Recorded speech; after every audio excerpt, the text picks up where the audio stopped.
Hey guys, tonight we drift into the dimly lit hush of a royal chamber, its air heavy with frankincense and paranoia, where the walls themselves seem to lean in, desperate to hear whispers that might topple a crown. You slip quietly across cold stone floors, tracing the woven patterns of tapestries that smell faintly of damp wool. The bed before you looms enormous, carved from oak so dark it swallows the firelight. But don't get too comfortable. If you were the queen sleeping here, and your king suspected even the hint of betrayal, you probably wouldn't survive this night. So, before you get comfortable, take a moment to like the video and subscribe, but only if you genuinely enjoy what I do here. And while you're at it, tell me where you're watching from and what time it is there. Now, dim the lights, maybe turn on a fan for that soft background hum, and let's ease into tonight's journey together. The royal bedchamber, despite its silken sheets and canopies thick enough to block drafts, was less a place of rest than a stage. You stand at the edge of it, realizing every pillow and drape is loaded with political meaning. For a king, the sanctity of that bed was bound tightly to the stability of his realm. If his queen's fidelity wavered, so too might the legitimacy of his heirs. In the Middle Ages, nothing terrified rulers more than a child who could one day claim the throne but might not share the king's blood. Historians still argue whether kings truly trusted their marriages or simply tolerated them for dynastic necessity. Either way, the queen's womb was considered less her own and more a national treasure vault. Imagine the pressure. You not only had to produce sons but also guard your virtue with the vigilance of a locked treasury chest. One slip, one rumour, and the entire political edifice could collapse. The bedchamber itself wasn't as private as you might think. Chamberlains, ladies-in-waiting and guards flowed in and out at odd hours. The queen's waking and sleeping were practically public acts. Even the act of conceiving heirs was treated like a civic duty, sometimes confirmed by attendants lingering just outside. Yes, medieval intimacy came with an audience, and you thought your nosy neighbour was bad. It was also a place of surveillance. In France, for instance, King Philip IV installed loyal attendants in his queen's household who were essentially spies, their sole duty to note who visited her apartments and at what hours. England's Henry VIII would later perfect this system, watching Anne Boleyn and Catherine Howard with a hawk's suspicion. But the practice had been alive centuries before, and the design of these chambers added to the atmosphere. The heavy curtains you imagine draping around the bed, they weren't just for warmth, they also concealed or revealed moments that could doom or save a life. A misplaced slipper beneath the wrong chair might ignite an investigation. A hushed laugh at midnight might set tongues wagging. Still, life inside these gilded spaces wasn't entirely bleak. The Queen's chamber was also her social hub, where she held audiences, received gifts, and commanded her household. Exotic pets sometimes padded across the rugs, monkeys, lapdogs, even parrots squawking phrases in Latin. It gave the impression of authority, but in truth, every move was catalogued. One quirky detail: in certain German courts, queens were sometimes gifted chastity belts, not the clunky iron contraptions you've seen in tourist brochures, which scholars largely debunk as myths, but symbolic ribbon-bound girdles meant to remind her and everyone else of her duty. Imagine receiving lingerie that was really just a passive-aggressive lecture. The king's obsession with fidelity wasn't only about bloodlines, though. Adultery by a queen was considered treason because her body was a vessel of succession. Betrayal struck at the very root of sovereignty. That's why kings often responded with theatrical punishments, to show both court and country that betrayal wouldn't be tolerated. As you stand in this chamber tonight, with the fire snapping and shadows playing across embroidered wall hangings, you feel the weight of centuries pressing down. Behind you, the thick oak door is bolted, but you sense it could fly open at any moment. Guards storming in, torches blazing, demanding to know why the Queen laughed too long with her cousin at dinner. The bed, then, becomes more than a place of rest. It is both throne and trap, a stage where a queen could secure her dynasty or stumble into her downfall. And as you lean against the cool stone wall, you realize this. History's darkest punishments often began not in a courtroom or on a battlefield, but right here, beneath a canopy of silk and suspicion. You shuffle deeper into the shadows of that chamber, and just beyond the carved bedposts you sense another, quieter presence, the flutter of whispers. Not the loud proclamations of kings, not the solemn prayers of priests, but the soft, insidious murmurs of courtiers, chambermaids, and visiting nobles. In a medieval palace, gossip had the power of a sharpened blade, and behind arras curtains or in firelit corners, it thrived. You lean closer, almost against the woven threads of a wall hanging, and hear them, tiny daggers disguised as words. Did you notice how long the queen lingered by the knight's arm? Why did her smile stretch so wide at supper? In a world where perception mattered more than proof, rumour was often enough to drag a queen from her throne to a scaffold. The medieval court was a hive of eyes and ears. Think of it as the original social media feed, short sensational posts or whispers shared at lightning speed, embellished with each retelling. And unlike modern Twitter storms, these whispers could decide the fate of empires. Historians still argue whether queens were truly as scandalous as chroniclers claimed, or whether most tales were fabricated by rivals eager to curry favour with the king.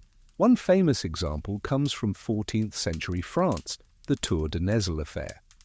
Queen Margaret, along with 2 other royal daughters-in-law, was accused of adultery after being denounced by the king's daughter, Isabella. The evidence? Alleged clandestine meetings observed or maybe invented by gossipy attendants. That single whisper, magnified by repetition, led to imprisonment, annulments, and gruesome death of the supposed lovers. It didn't take much. A misplaced glance across a banquet table could launch speculation. A knight offering his cloak on a chilly evening might be retold as they brushed hands too tenderly. By the time the story travelled from the kitchen scullions to the royal council, it had ballooned into full-fledged betrayal. And of course, no one wanted to be the last person in the court who hadn't heard the scandal. It was practically a competitive sport. Whispers weren't limited to castles. They echoed through city streets. Markets buzzed with stories about the Queen, carried by merchants who claimed they had inside sources. Picture it. You're buying onions, and the seller throws in a rumour about the royal bedchamber for free.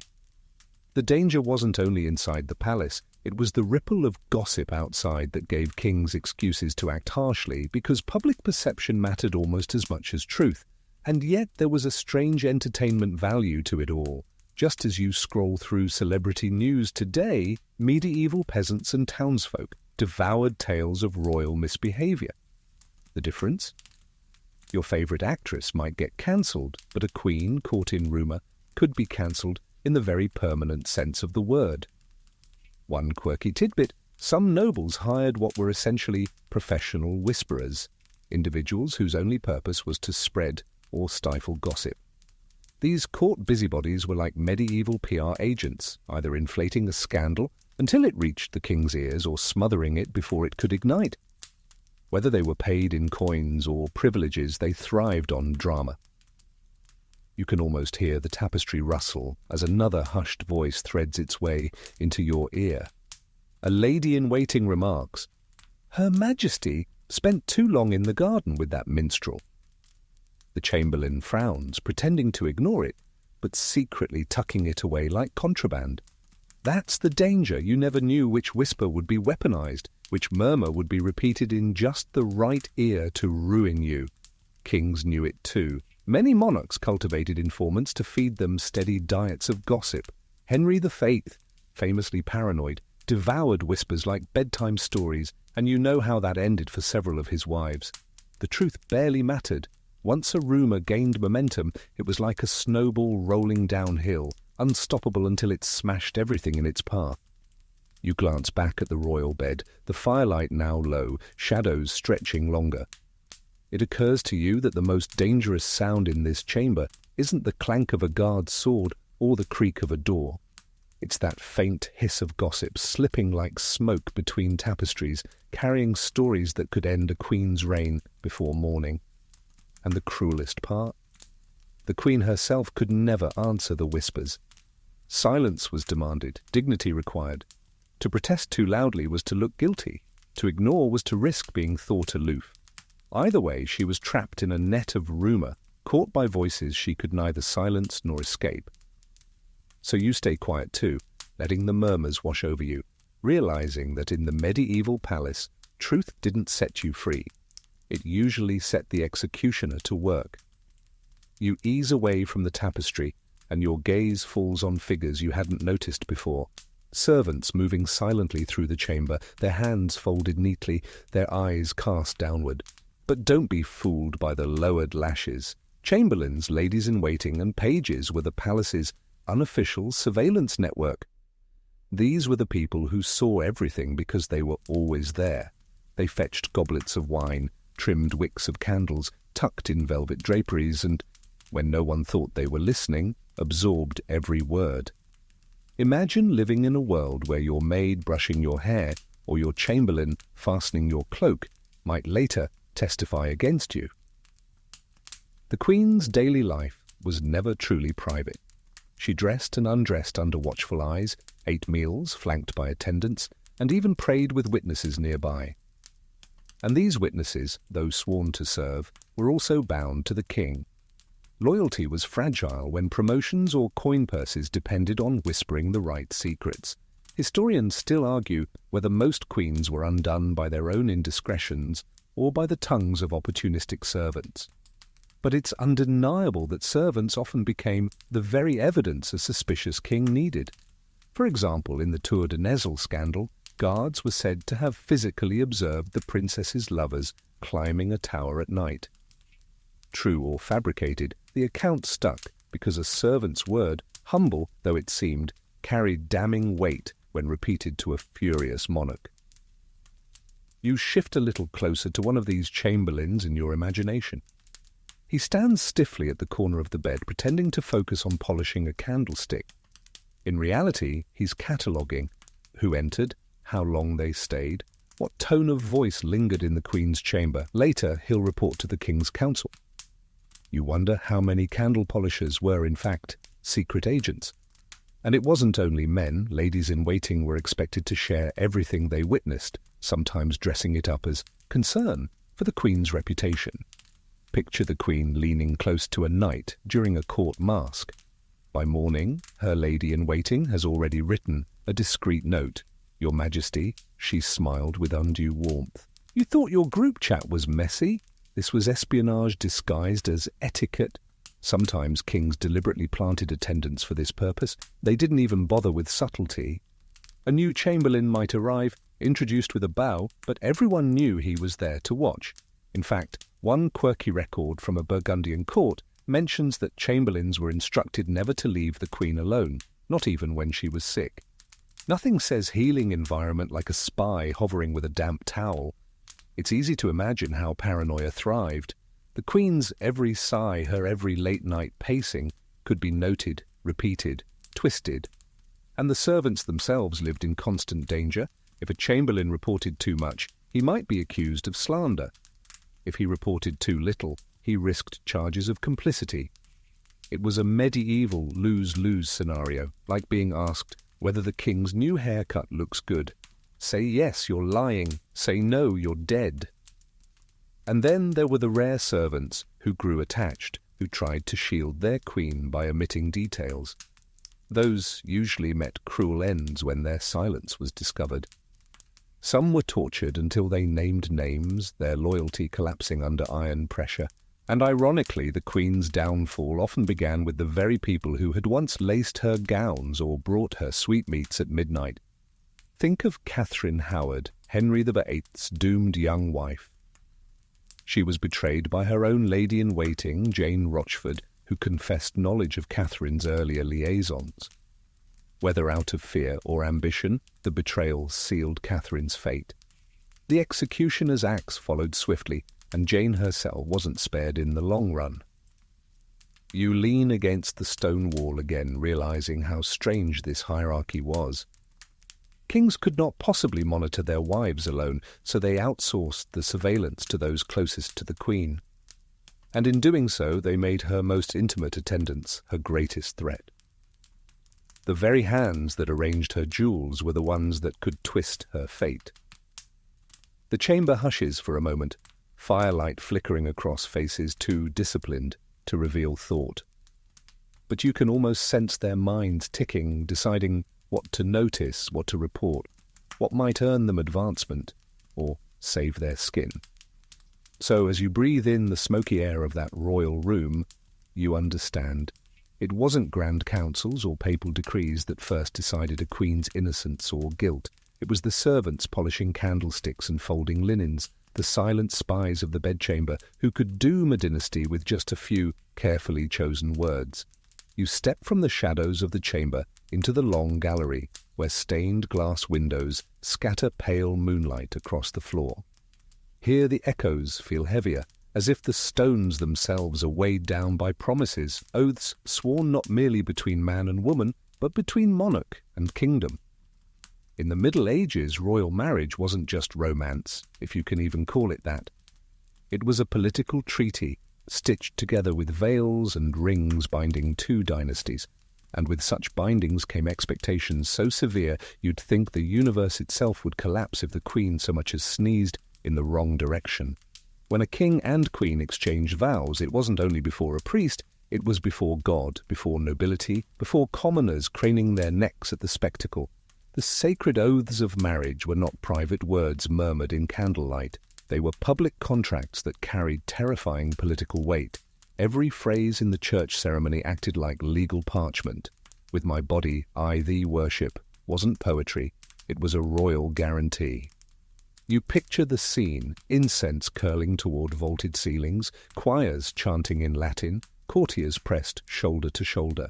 The queen, barely able to breathe beneath her jeweled crown, kneels at the altar beside a king who may be twice her age. She knows full well this vow is less about love and more about heirs, preferably male, preferably robust, preferably alive past infancy. Historians still argue whether medieval queens were more pawns than partners, but most agree their worth was measured by the stability of the bloodline. And what happened if those oaths fractured? Well, you already know the stakes. If a queen strayed, it wasn't simply a marriage problem, it was treason. Because the child she bore might carry another man's blood, yet still claim a throne. Imagine a medieval Maury Povich show, but with entire kingdoms at risk. The sacredness of marriage wasn't only about lineage, it was about divine order.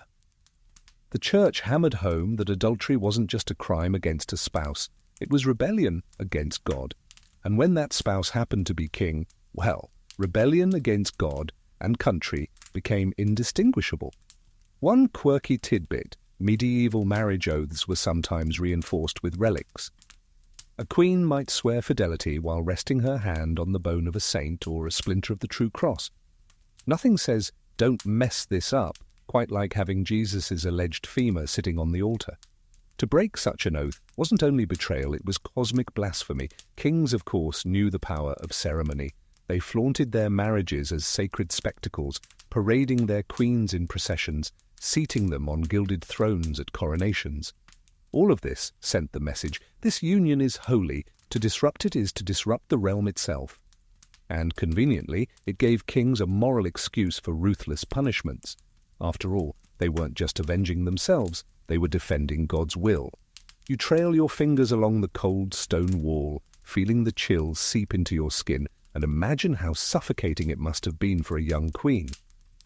Every smile at a courtier, every whispered conversation, every pause at the wrong moment could be weighed against her vows. To the outside world, the royal bed was a sacred altar. To her, it may have felt like a prison.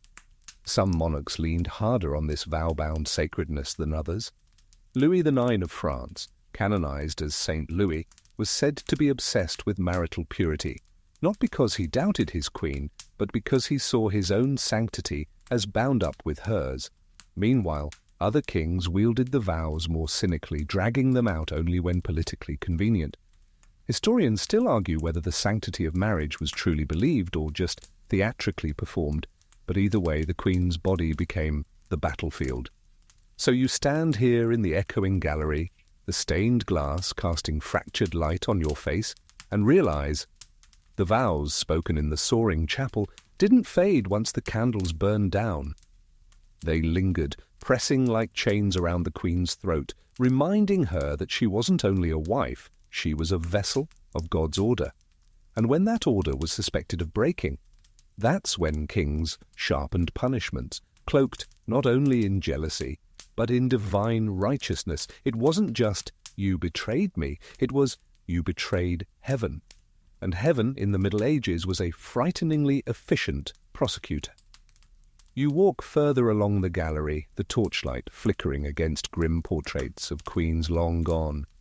Their painted eyes follow you, some serene, some defiant, and some with the faintest glimmer of fear. Because suspicion, once planted in a king's mind, was like mold creeping through damp stone.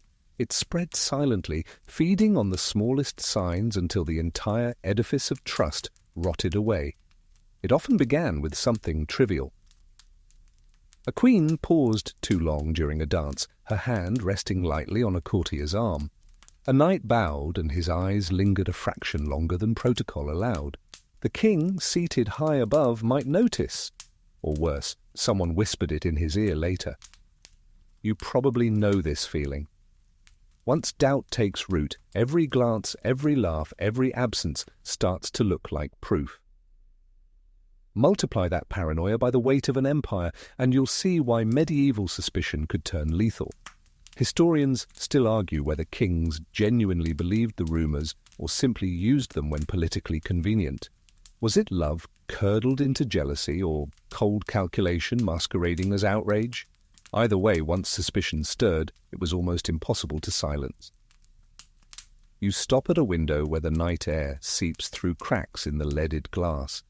Down in the courtyard, guards pace with halberds, their boots echoing like metronomes of distrust. Imagine being the queen, hearing those steps every night, wondering if they would halt outside your door. Would tomorrow bring a bouquet of roses from your king? Or an accusation? At court, suspicion snowballed quickly. A missing jewel might spark whispers. Did she give it away as a token? A delayed morning appearance. Was she up all night with someone? Even illness could be misinterpreted. A queen fainting at a feast might be called lovesick, her pallor evidence of secret passion. Picture trying to explain a stomachache while nobles scribble notes for the royal council. And suspicion rarely remained private. Kings often shared their doubts with advisers who were more than happy to fan the flames. After all, a queen accused meant new political openings, alliances broken, remarriages negotiated, lands up for grabs. Think of it like medieval corporate restructuring, but instead of a memo, someone lost their head. One quirky tidbit: in some courts, even astrology played a role in suspicion. A queen's horoscope might be consulted, and if the stars hinted at betrayal, well, good luck convincing anyone otherwise. Imagine Mercury retrograde being blamed for treason. You wander past another portrait, this one of a queen painted with a downcast gaze. Maybe she was innocent, maybe not, but the king's suspicion alone sealed her fate. In medieval law, especially in matters of treason, evidence was often thin. Circumstance plus gossip plus the king's gut feeling could outweigh any defense. And once suspicion hardened into certainty, punishment became inevitable. The cruel irony: many queens were married off at such young ages that they barely understood the stakes. A 15-year-old bride might have thought a whispered conversation was harmless, not realizing that her husband, or his advisers, could interpret it as a crime against the crown. And because her very body carried the kingdom's lineage, suspicion of infidelity was never just about her. It was about the legitimacy of every heir, the stability of the dynasty, the loyalty of the realm. You press your forehead against the cool stone of the window alcove, letting the night breeze touch your skin. You imagine the queen doing the same, staring out into the dark, wondering when the king's suspicion would strike. Perhaps she hoped silence would protect her. Perhaps she prayed that God would vindicate her. But history tells us silence rarely worked, and prayers often went unanswered. The gallery feels heavier now, the portraits watching as if they know you've uncovered their secret truth. Suspicion was often the beginning of the end, not proof, not confession, not crime, just suspicion. Once it stirred, it coiled around the Queen like an invisible noose, tightening each day, until the only thing left to decide was whether the rope would snap. You leave the gallery behind, its suspicious portraits fading into the dark, and step into a smaller chamber, lined not with gilded panels but with desks and boxes. Here, secrets were not whispered, they were written.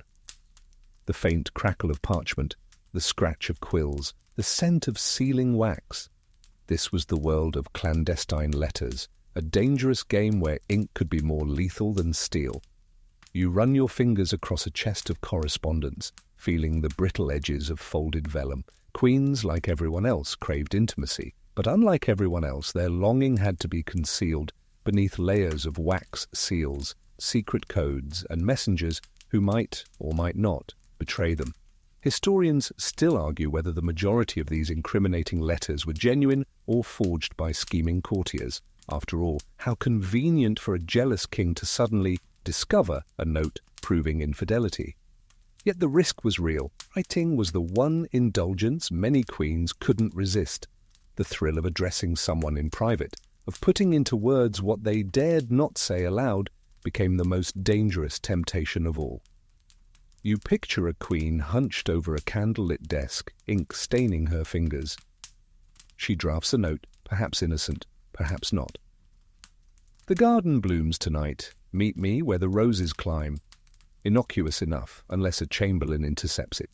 Then the garden becomes evidence, the roses treason. And interception happened often. Messengers were bribed, letters accidentally opened. Some kings even established entire networks of scribes whose sole duty was to copy every message before it left the palace. Privacy? Forget it. If you think your phone is being tracked now, imagine your love note being transcribed 3 times before breakfast. One famous example comes again from the English court, the downfall of Queen Catherine Howard. When her earlier love letters surfaced, carefully preserved by her enemies, they served as undeniable proof of her indiscretions. Even if the relationships predated her marriage, the written word tied her fate in ink. A giggle could be denied, a letter could not. Sometimes letters were disguised as pious notes. A queen might write, "I long for confession," which could be read as spiritual, or as scandalous depending on who unfolded the parchment. Some even used cipher alphabets, though that only made matters worse if discovered, since secrecy itself looked incriminating. One quirky tidbit: in 15th century Burgundy, lovers sometimes exchanged messages concealed inside hollowed fruit. An apple carried to the queen might appear wholesome until sliced open to reveal a rolled scrap of paper. Of course, if the wrong servant got hungry and took a bite, the whole conspiracy ended in a sticky mess. You lean close to one of the imagined letters now, squinting at its faded ink. Maybe it's just a line of poetry, borrowed from a troubadour's song.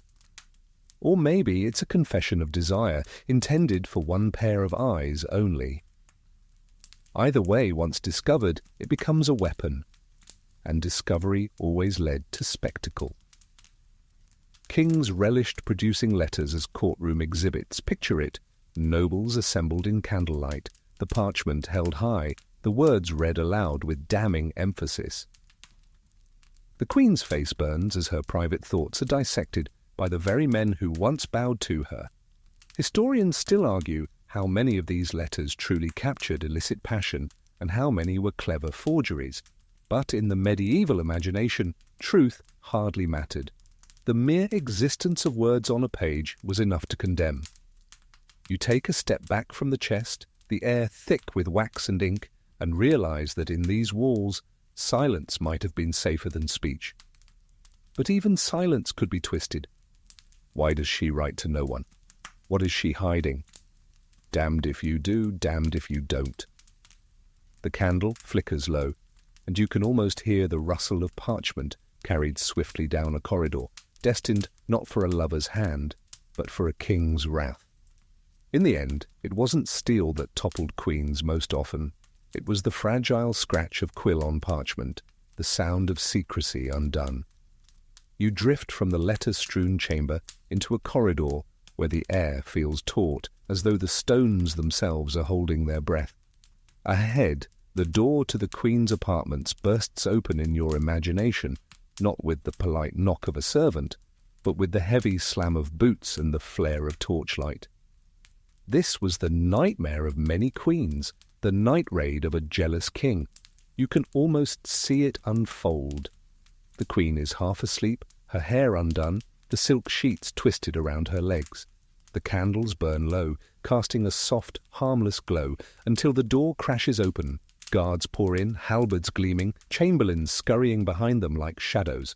And there, in the doorway, stands the king himself, eyes narrowed, suspicion bristling like armor. You thought midnight texts were intrusive? Try your spouse showing up with 20 armed men to check if you're cheating.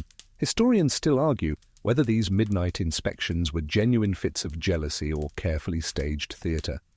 Were kings truly so paranoid, or did they use these raids to intimidate both queen and court, proving who held ultimate power? Either way, they were devastating. Even if nothing was found, no lover cowering behind the curtain, no incriminating letter beneath the pillow, the Queen's dignity was shattered. Imagine the humiliation. To be woken from sleep not by a gentle whisper but by the clatter of boots, your private world invaded, your innocence doubted before witnesses. Sometimes the king brought advisers with him, as though the chamber was suddenly a courtroom. They would peer around the bed, glance under the tapestries, even inspect locks and trunks. Privacy? Gone. Trust? Annihilated. And sometimes there was indeed someone to find. A knight foolish enough to linger, a servant caught out of place, a cousin whose visit stretched too long. If that happened, the scene became explosive. Torches flared, steel clashed, and the accused might be dragged into the corridor half-dressed, while the Queen sobbed behind her canopy. A scandal born in seconds. One quirky tidbit: in certain chronicles, kings were said to have hidden themselves in secret passageways watching their queens unseen. Picture a monarch crouched behind a panel, peeking through a hole the size of a coin, waiting for evidence. It sounds absurd, but medieval castles were riddled with hidden doors and spy holes, and some kings couldn't resist the temptation. Think less Netflix drama, more Scooby-Doo hallway chase. The raids were rarely spontaneous. More often they were carefully timed. After rumors had reached a breaking point, a whisper about a tryst in the garden, a missing piece of jewelry, a suspicious absence, all combined into the perfect excuse for a midnight storming. And even if the raid turned up nothing, the mere act of it created smoke. And where there's smoke, medieval minds assumed fire. You step into the imagined chamber, the Queen's breath fast and uneven, her hand clutching her cross. She knows the game is rigged. If the king wants to believe she is guilty, he will. If he wants evidence, he'll manufacture it. All she can do is shiver as strangers pour through her belongings, waiting for dawn to bring whatever judgment follows. Historians still debate whether these raids were more common in France, England, or the German states. Some point to the scandalous reigns of French queens as evidence. Others insist English monarchs like Edward II perfected the tactic. Either way, the pattern is clear. Suspicion was never left to fade quietly in the king's mind. It was dramatized in the harsh glare of torchlight. The torch smoke curls around you now, acrid and suffocating. You feel the weight of eyes, searching every corner, the sharp intake of breath as the king looks for proof, the silence that hangs when nothing is found. And yet, even in that silence, the Queen's reputation is already tarnished, because once a king storms your chamber at midnight, the court assumes he must have reason.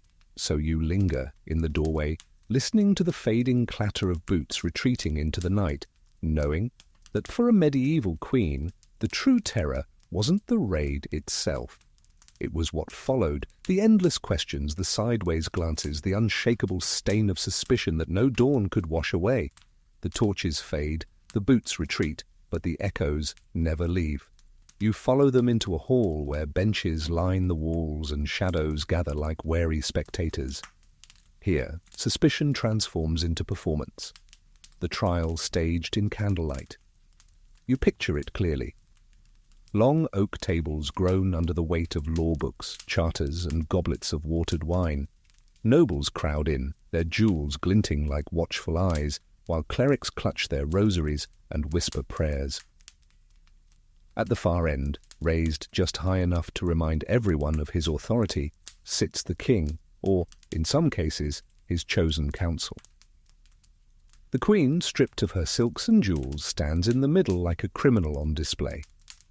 This was no impartial court. Everyone knew the outcome leaned heavily toward whatever conclusion the king desired. Historians still argue whether these trials were genuine attempts at justice or simply theatre designed to legitimize punishment. Either way, the spectacle mattered. It showed the court, the clergy, and the commoners that the crown would not let scandal fester in silence. You glance at the flickering candles and imagine their wax dripping like tiny hourglasses, each drop marking the queen's dwindling chances. Evidence was presented, a letter, a servant's testimony, maybe the recollection of a chamberlain who claimed to have heard a laugh at the wrong time of night. Proof was often flimsy, but proof was less important than the performance of having proof. One quirky detail: some trials required the queen to swear oaths while touching relics. Imagine a trembling hand on the skull of a saint, swearing fidelity while courtiers smirked. It didn't matter if she spoke truth. If the king believed otherwise, the relic was reduced to a stage prop. And oh, the audience loved a trial. Nobles leaned in, eager to see how far the queen would fall. Minstrels waited outside, ready to spin the story into ballads before dawn. Even the servants were summoned, packed shoulder to shoulder, so they could carry tales back to the kitchens and cities. A queen's humiliation was never private. It was meant to echo. You move closer to the center of the hall, where the queen's voice trembles as she answers accusations. Sometimes queens pleaded desperately, their words tumbling out in tears. Other times they stood silent, regal in their defiance, forcing the court to squirm under their steady gaze. But no matter her choice, she was trapped. If she wept, she looked guilty. If she remained calm, she looked cold. Consider Anne Boleyn. Her trial in 1536, though later than our medieval setting, followed the same blueprint. She was accused of adultery with multiple men, an accusation historians still debate ferociously. Yet the trial was less about her actual guilt and more about the king's need to move on. Candlelight, witnesses, documents, all orchestrated to make her downfall appear lawful. You shift your feet, the stone floor cold, and notice how silence fills the gaps between accusations. That silence was often the queen's loudest enemy. Because silence could be twisted, why doesn't she protest more? Or why does she protest so much? The trial was not a place to seek justice. It was a trap where every move proved guilt. And let's not forget the spectators' taste for drama. Chroniclers describe these trials in lurid detail, adding flourishes about the queen's pallor, her trembling hands, the way she clutched her veil. Were those details real, or embroidered later to make a better story?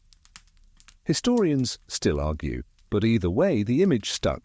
The candles burn lower now, shadows lengthening across the hall. You hear the scrape of quills as clerks record the proceedings, sealing the queen's fate in ink. The verdict is rarely surprising. Guilty, almost always guilty. And yet the ritual mattered. Without the trial, the king's punishment would look like cruelty. With the trial, it looked like justice, however twisted. So you stand in the half-light, watching as the queen is led away, her steps echoing on the flagstones. Behind her, nobles murmur, servants gossip, and chroniclers sharpen their quills. The trial is over, but the performance has only just begun. You follow the queen as she's led from the hall, her footsteps muffled now by the rush-strewn floors of a smaller chamber.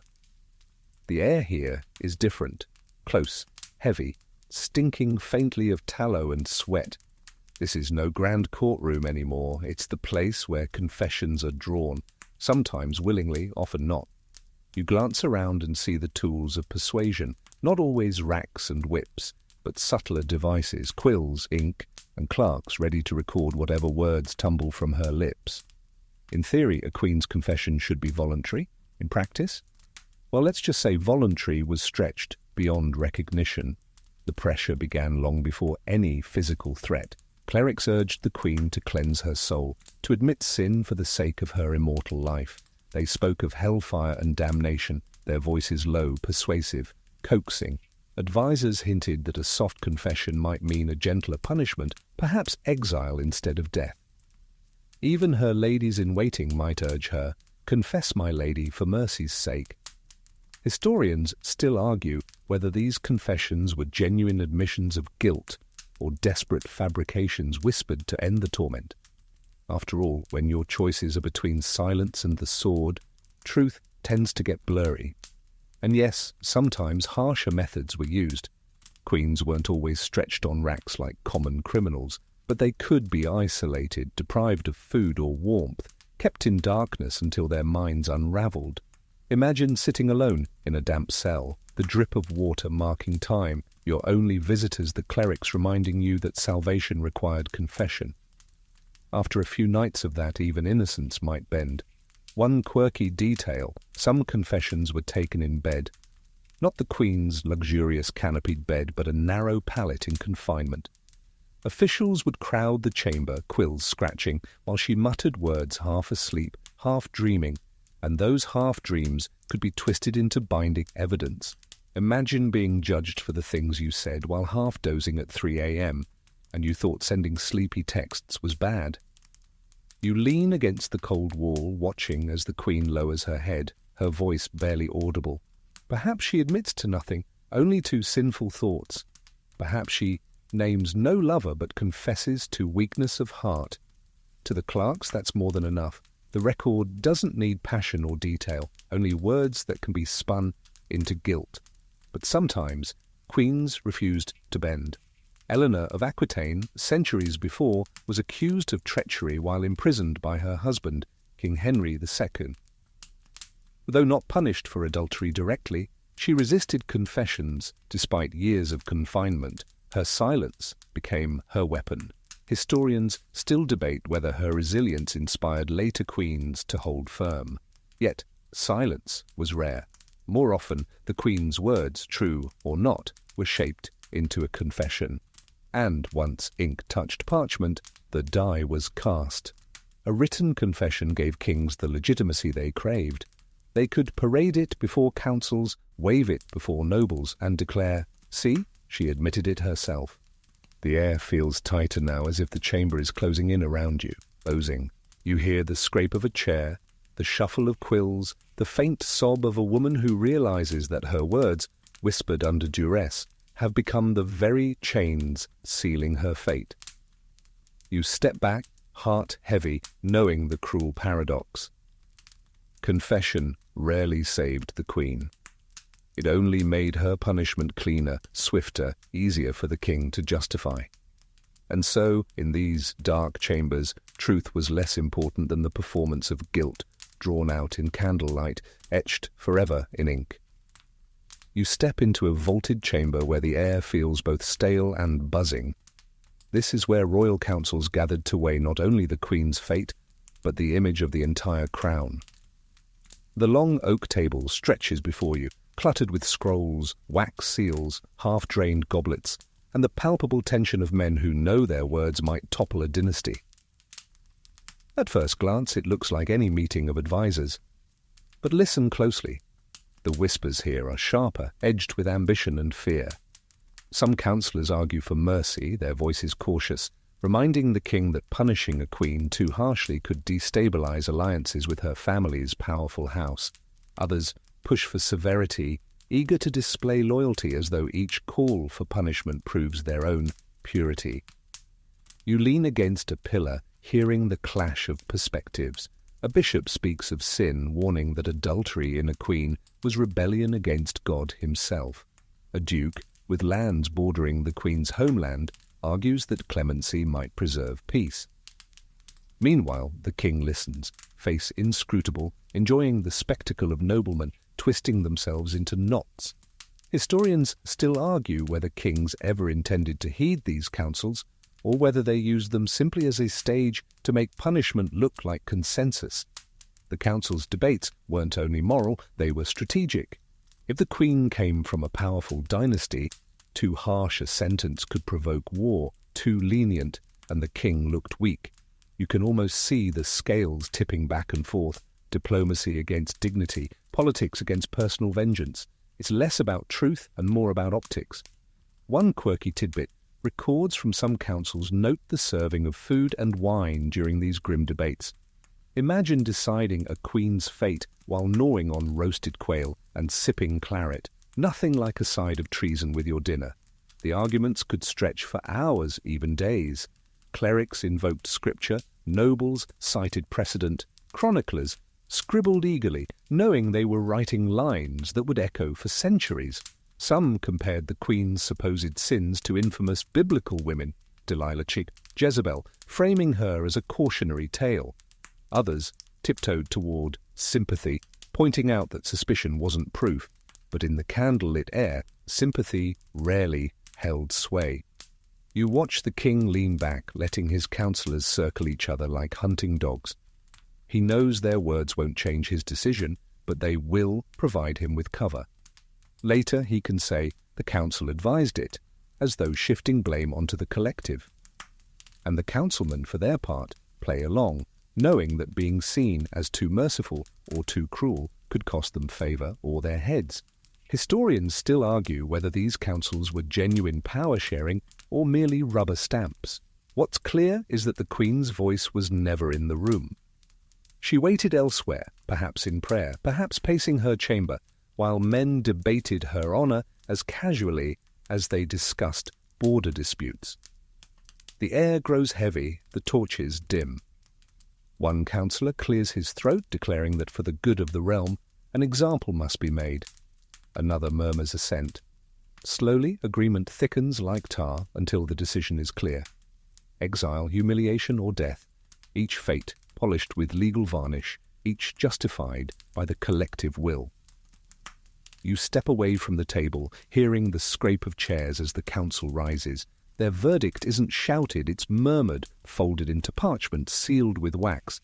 But its echo will thunder through the queen's life, for in this chamber, under the guise of debate, her doom has been dressed in the clothes of law and reason.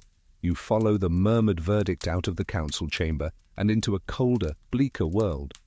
The decision has been made, not death, not yet, but exile. And exile for a queen rarely meant a quiet country estate with roses and embroidery. More often, it meant confinement within stone convent walls, stripped of jewels, stripped of power, stripped of everything except a hard wooden bench, and the echo of prayers not her own. You imagine the procession. The queen is led through the palace courtyard, her silks exchanged for rough wool, her hair covered beneath a plain veil. The same people who once bowed low now avoid her eyes, or worse, smirk at her fall. Guards escort her carriage, not with the pomp of honor, but with the silent chill of escorting a prisoner. And at the end of the road, a convent, cold and severe, where the echo of bells becomes her only company. Historians still argue whether such exiles were intended as mercy or cruelty. Some kings may have thought themselves generous, sparing their queens the axe. Others used convents as convenient prisons, out of sight, out of power, yet still alive enough to serve as a cautionary tale. Step through the iron gates with her. Inside, the air smells of wax and damp stone. The nuns greet her with formality, their faces unreadable. She is not treated as one of them, not fully, too noble to scrub floors, too disgraced to command respect. She exists in a limbo, a living ghost inside cloisters. One quirky tidbit: in some cases exiled queens were allowed small retinues, including their most loyal ladies. These companions often doubled as jailers, watching and reporting even within the convent. Imagine praying in chapel while your friend scribbles notes about your sighs and tears. The convent routine offered little distraction. Rising at dawn for prayers, meals of bread and broth, endless chanting in Latin. For queens who once commanded armies of servants and dined on peacocks stuffed with spices, the austerity must have been a living humiliation. And yet some adapted. Chronicles mention exiled queens who became surprisingly pious, throwing themselves into prayer as though holiness might rewrite their story. But the punishment lingered beyond routine. The silence itself became torment. In the convent, no one gossiped of fashion or politics. No minstrels sang of courtly love. Just the endless toll of bells, the drone of hymns, the creak of wooden pews. Days blurred into weeks, weeks into years. And in that monotony, the queen's former self slowly dissolved. Still, exile was not always permanent. Some queens returned to favour if political winds shifted. A new war, a dying heir, a king's sudden change of heart. These could bring her back into the palace. But the stain never vanished. Once a queen was sent away, she was forever marked as suspect, a cautionary shadow against the gilded throne. You pause in the cloister courtyard, the winter wind curling around the stone arches. A faint chant drifts from the chapel, mournful and slow. You imagine the queen walking in circles here, her fingers cold, her mind replaying every laugh, every whisper, every glance that brought her to this place. Exile to a convent may not have spilled blood, but it drained life just as surely. Each tolling bell was a reminder. She was once queen, and now she was less than a novice, cloaked not in honour, but in disgrace.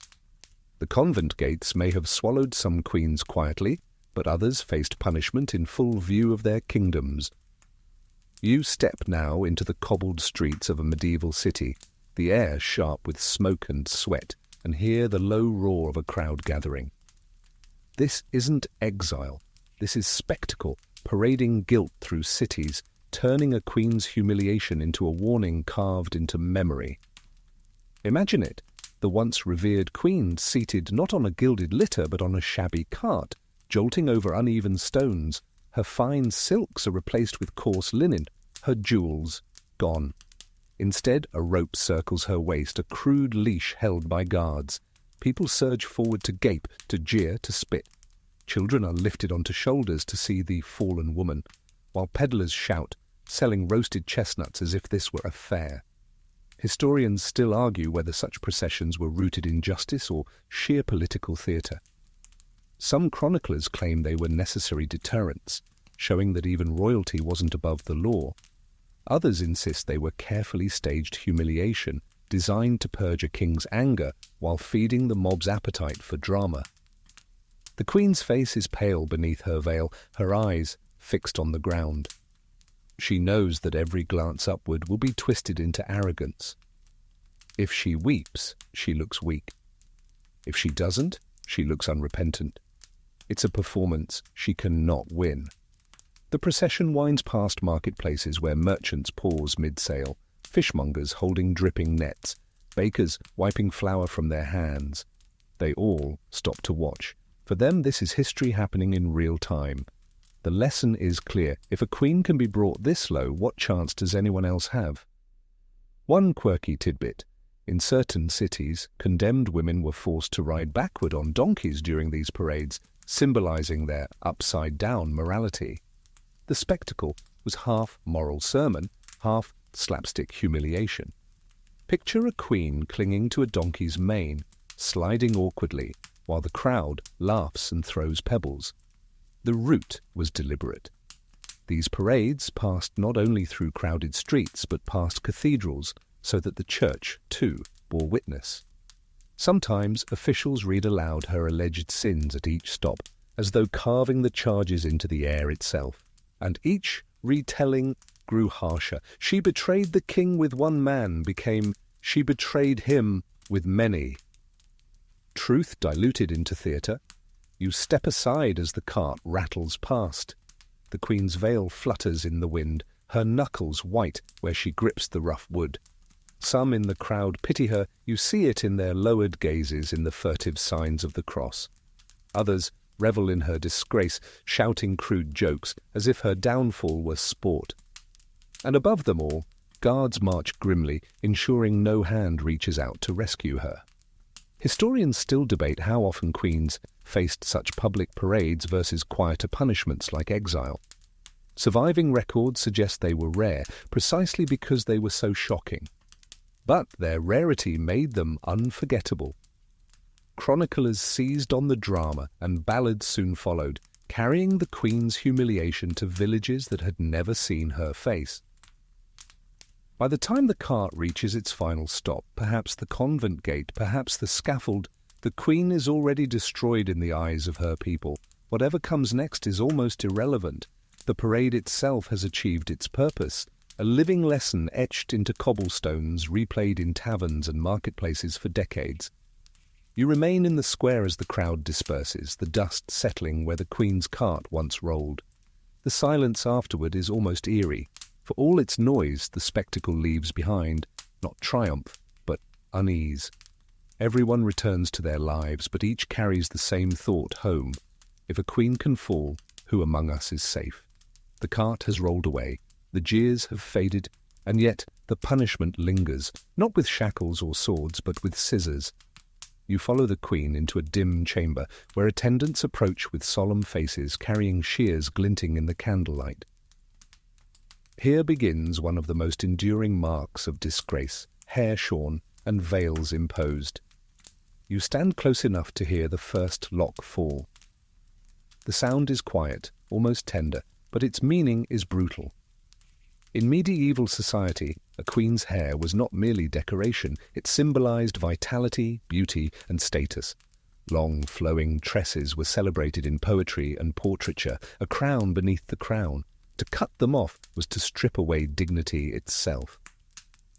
Imagine the queen sitting stiff-backed, jaw clenched, while each snip echoes like a sentence passed. Her ladies-in-waiting avert their eyes, some weeping, others too frightened to show sympathy. The hair gathers on the floor, a soft mound that once framed her power, now discarded like refuse. Historians still argue whether these rituals were primarily acts of humiliation or practical preparation for confinement in convents.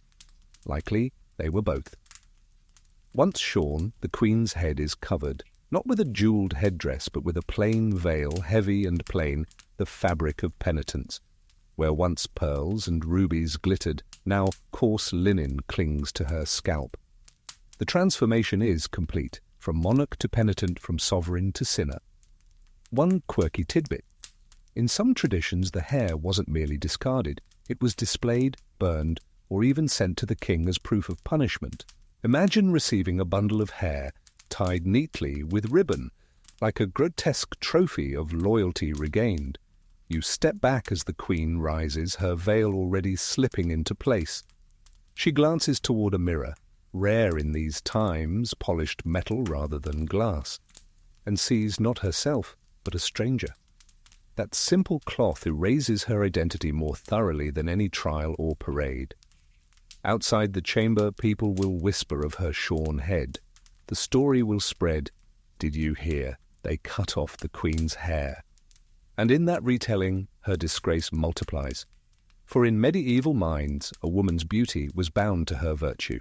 A queen without her hair was a queen without honor.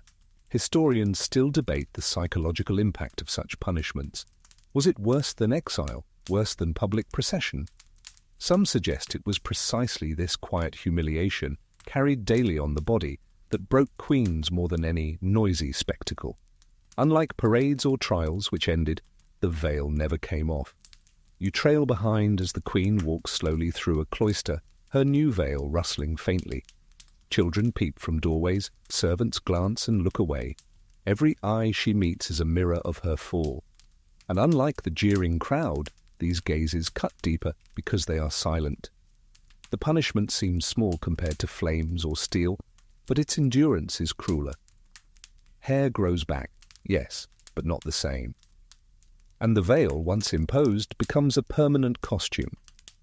Even if pardoned later, even if returned to court, whispers will follow her. She wore the veil once. So you stand in the courtyard, watching her pass beneath arches of stone, and realize that sometimes the sharpest punishment wasn't the sword or the fire. It was the quiet snip of scissors, the weight of cloth, and the knowledge that dignity, once cut away, rarely grew back whole. The veil may have cloaked her shame, but sometimes humiliation was not enough.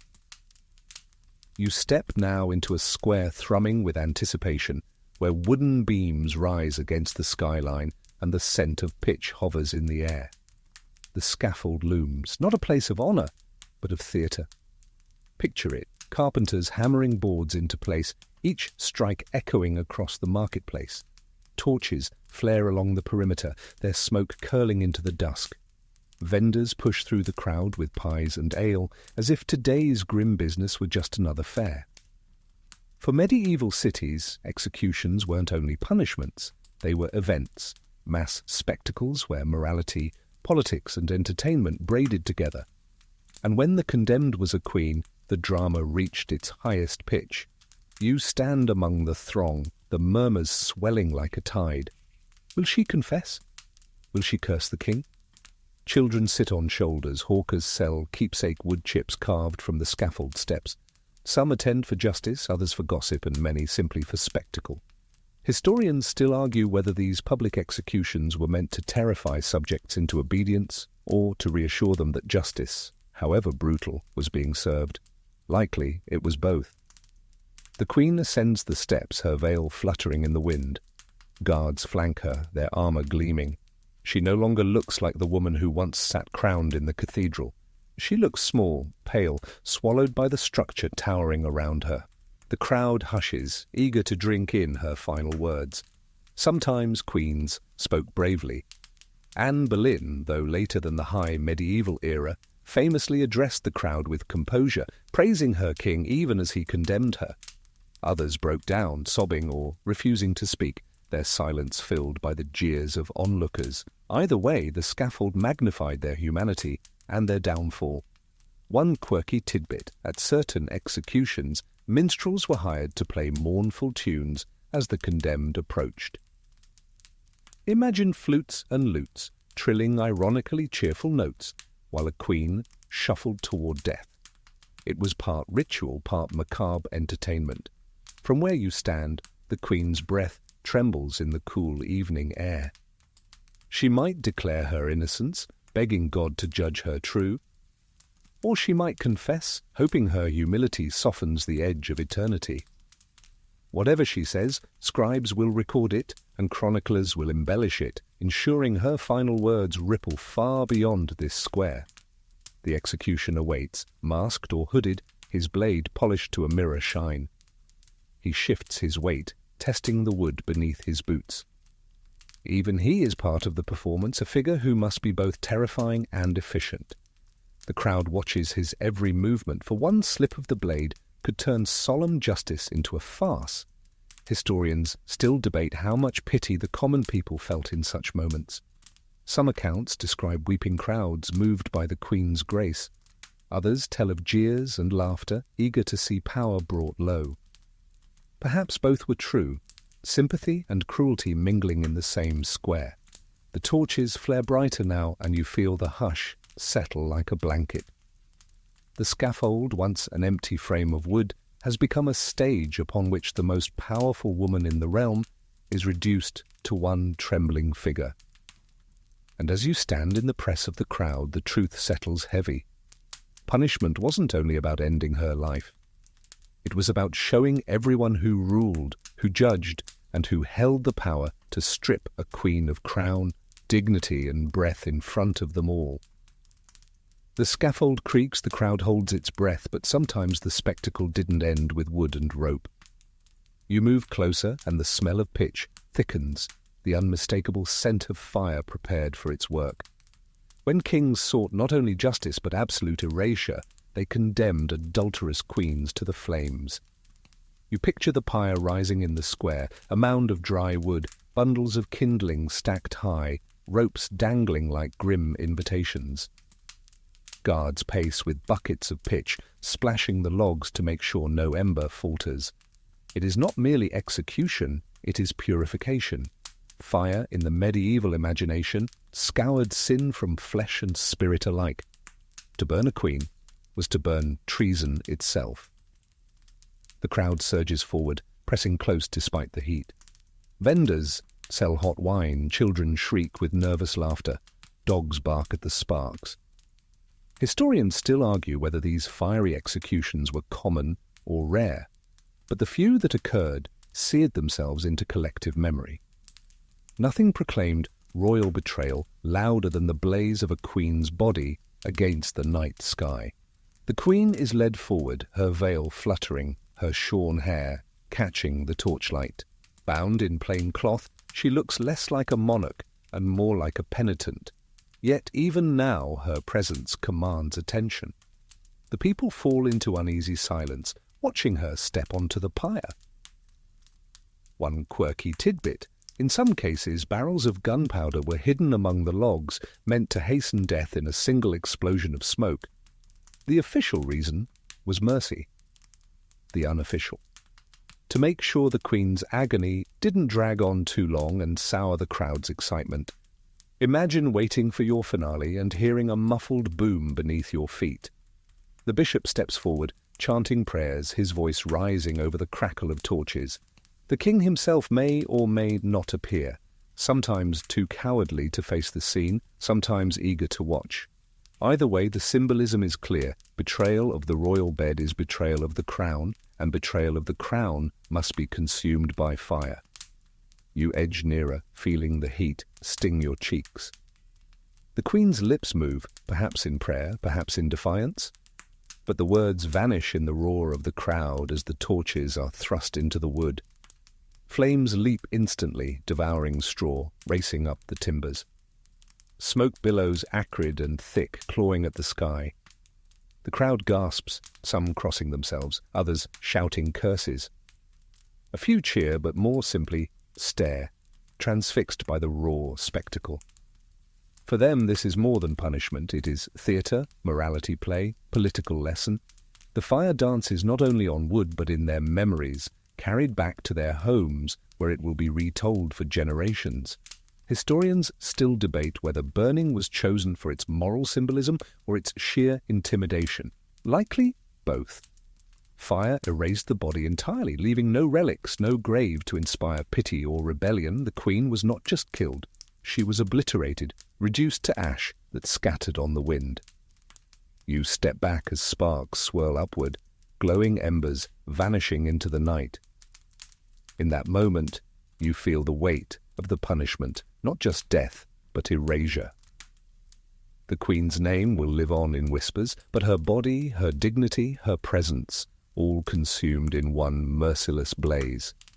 And as the fire dies down, as the crowd drifts away warmed by spectacle, the silence that follows feels colder than the flames ever were. The smoke clears, the embers fade, but not all queens met fire. Some faced a punishment colder, sharper, and swifter, the sword's finality.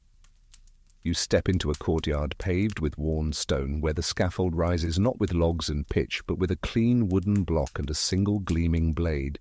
There's something unnervingly quiet about this kind of execution. No roaring flames, no weeks of exile, no jeering parades dragging on for hours. Just the hush of an expectant crowd, the rhythmic tap of the executioner's boots, and the knowledge that within moments life will be sliced apart in one stroke. Queens executed by the sword often received this mercy compared to the fire or rope. It was quick, less theatrical, though still a devastating display.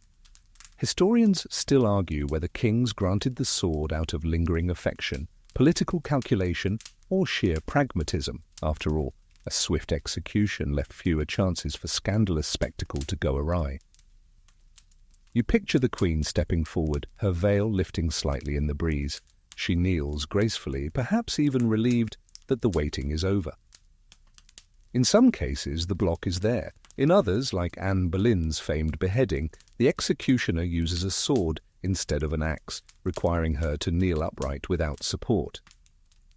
Imagine the steel flashing in the corner of your eye as you try to stay still. You thought dental appointments were nerve-wracking. This was the medieval equivalent of ultimate anxiety. One quirky tidbit: foreign executioners were sometimes imported for queens, especially the skilled swordsmen of France, whose technique was swift and clean. Chroniclers note that Anne Boleyn's French executioner so distracted her with kind words that she didn't see the blade fall, a strange sort of courtesy packaged with death. The crowd, though smaller than at a burning, still gathers. Nobles lean forward to study every detail, eager to report later.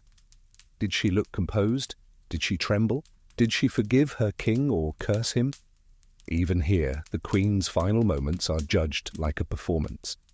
The executioner raises his sword, muscles tensed, the edge catching the light. For a moment, the world holds its breath, and then a single motion. Swift, efficient, merciless. The body crumples, the head falls, the veil flutters like a torn banner. Historians still debate whether the swiftness made these deaths easier to bear, or whether their abruptness left deeper shock in the minds of spectators. Either way, the symbolism was potent, betrayal cut off at its root, treason ended in a single stroke. You stand frozen, hearing the gasp ripple through the courtyard. The silence afterward is immense, broken only by the caw of distant crows.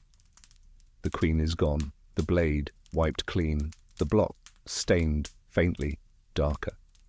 But the memory lingers, etched into every witness. And as you turn from the scaffold, you realize something chilling. Fire may erase, exile may humiliate, but the sword, oh, the sword silences. It leaves no room for doubt, no time for protest, no chance for pity to soften the tale.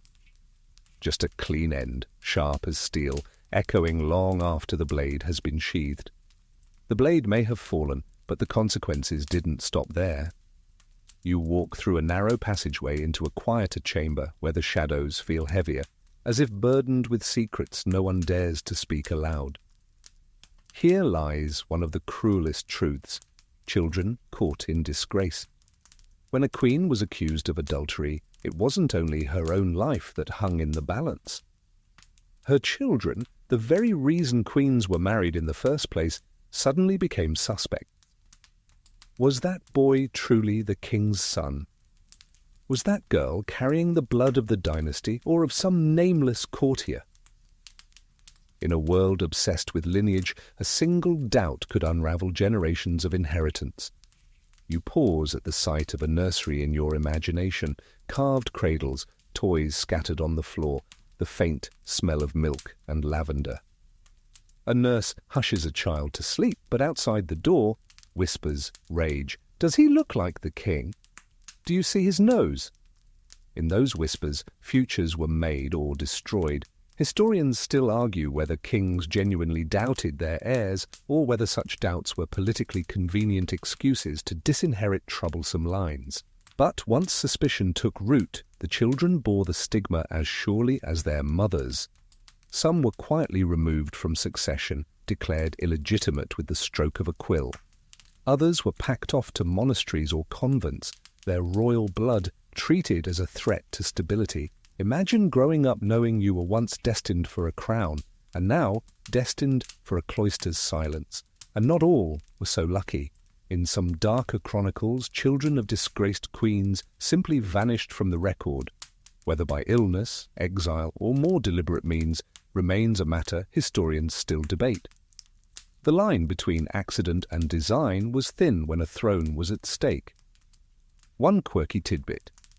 In 15th century Aragon, a queen's child was examined at birth by a panel of nobles who studied the infant's features like detectives, trying to confirm its legitimacy.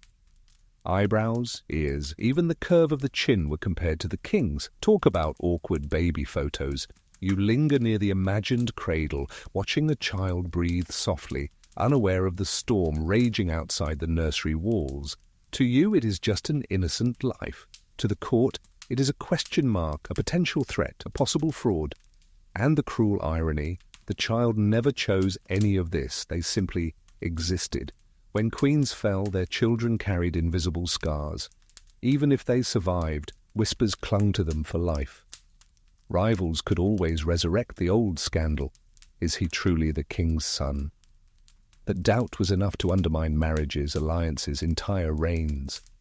The sins or suspicions of the mother became the chains of the heir. You step into the corridor again, the nursery fading behind you, but the echo of small laughter lingers like a ghost, and you realize in the medieval game of power, no one was spared, not even the smallest, most innocent lives.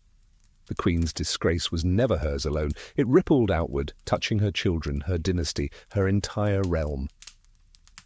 The nursery fades into silence, and now you hear heavier footsteps echoing down a stairwell. Not the tiny patter of children, but the stomp of men dragged in chains. For while queens often met punishment, their lovers, real or alleged, endured fates even more savage. Step closer and you'll see the crueler side of royal vengeance. The lover's doom. Imagine it. A knight accused of stealing the queen's affection is hauled before the court. He doesn't stand beneath tapestries or gilded ceilings. He is thrown into a dungeon where the stench of rot chokes the air. His crime? Daring to touch what the king considered sacred property. The queen's body was not her own, and by extension, not his either.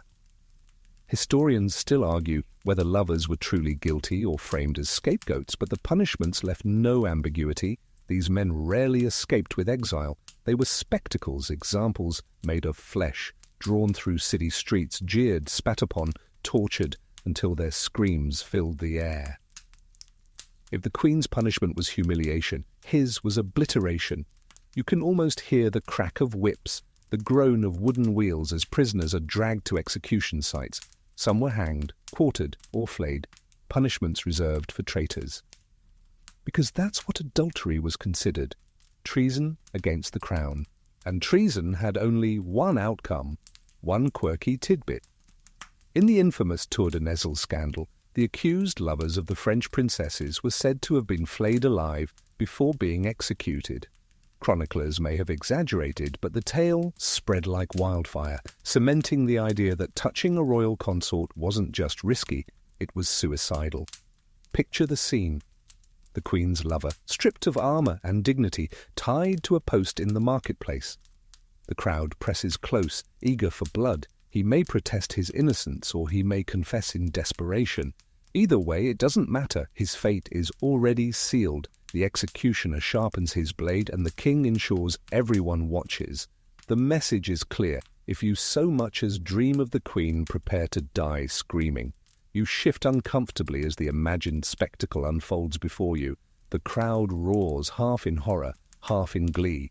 Children watch wide-eyed, imprinting the lesson into their memory. Loyalty to the crown is sacred, and betrayal is punished with fire, iron, and rope. The Queen may be disgraced, but her lover is destroyed. Historians still debate whether kings took harsher vengeance on lovers out of jealousy or strategy. Was it the personal sting of betrayal, or the political necessity of proving the Queen's guilt by annihilating her accomplice? Either way, the result was the same. The man's life ended brutally, his body often displayed as a warning. You turn your eyes away, but the image clings. A body broken, a life snuffed out not because of love, but because of power. In this world, to love a queen was not romance, it was treason. And treason was always met with cruelty sharpened to a point. The footsteps fade into silence again, leaving only the memory of chains clattering on stone.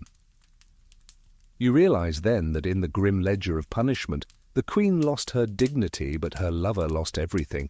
You step away from the echo of chains and into a dim hall where torches gutter along the walls, their smoke staining the ceiling black. Here the air feels thicker, heavier, not from incense or pitch, but from betrayal. For when queens were accused, it was often not strangers who condemned them, but their own blood. Welcome to the treachery of closest kin. Picture it, a brother whispering in the king's ear, a cousin offering testimony, an uncle presenting evidence he claims to have stumbled upon. In courts where loyalty was currency, family bonds bent easily beneath the weight of ambition. To betray a sister or cousin wasn't always seen as cruelty. It was seen as survival, or worse, advancement. Historians still argue whether such betrayals were acts of genuine duty or thinly veiled grabs for power. Was the brother who denounced his sister truly protecting the crown or simply clearing his path to inherit her lands?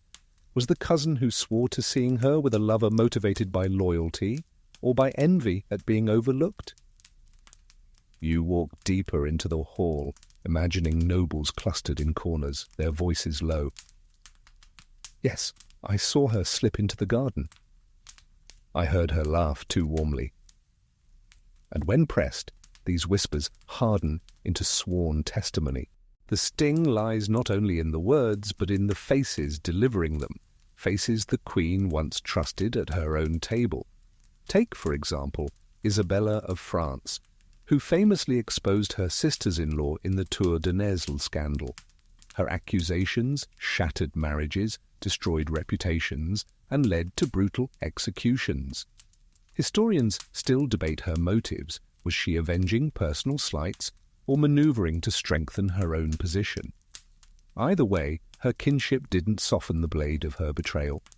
One quirky tidbit: in some courts, relatives of accused queens were rewarded with estates or titles for their cooperation. Imagine denouncing your cousin and receiving a new castle for your trouble. Nothing like family loyalty purchased wholesale with land deeds. The cruelty wasn't only in the betrayal itself, but in how it multiplied suspicion. If kin testified, how could the Queen deny it? A stranger's word might be doubted, a brother's claim pierced deeper. And yet, kin knew the risk. If the Queen fell, her disgrace might splash onto them too. Betrayal was a gamble, played at the highest stakes. You pause beneath a flickering torch, the shadows lengthening like suspicious fingers. You can almost hear the Queen's voice, trembling. "You, my brother, you who shared my childhood?" Her words fall on stone hearts. The King nods, satisfied, as if truth has been confirmed. In reality, truth was buried the moment ambition outweighed loyalty. Historians still debate whether such betrayals were the exception or the norm. But the records are clear enough. Queens often found their greatest threats not among strangers or servants, but among their own blood. The irony is cruel. Marriages were arranged to forge alliances between dynasties, yet when suspicion rose, those very alliances frayed from within. You step back into the cold night air, the torches sputtering behind you. The echoes of kinship turned to knives linger in your ears.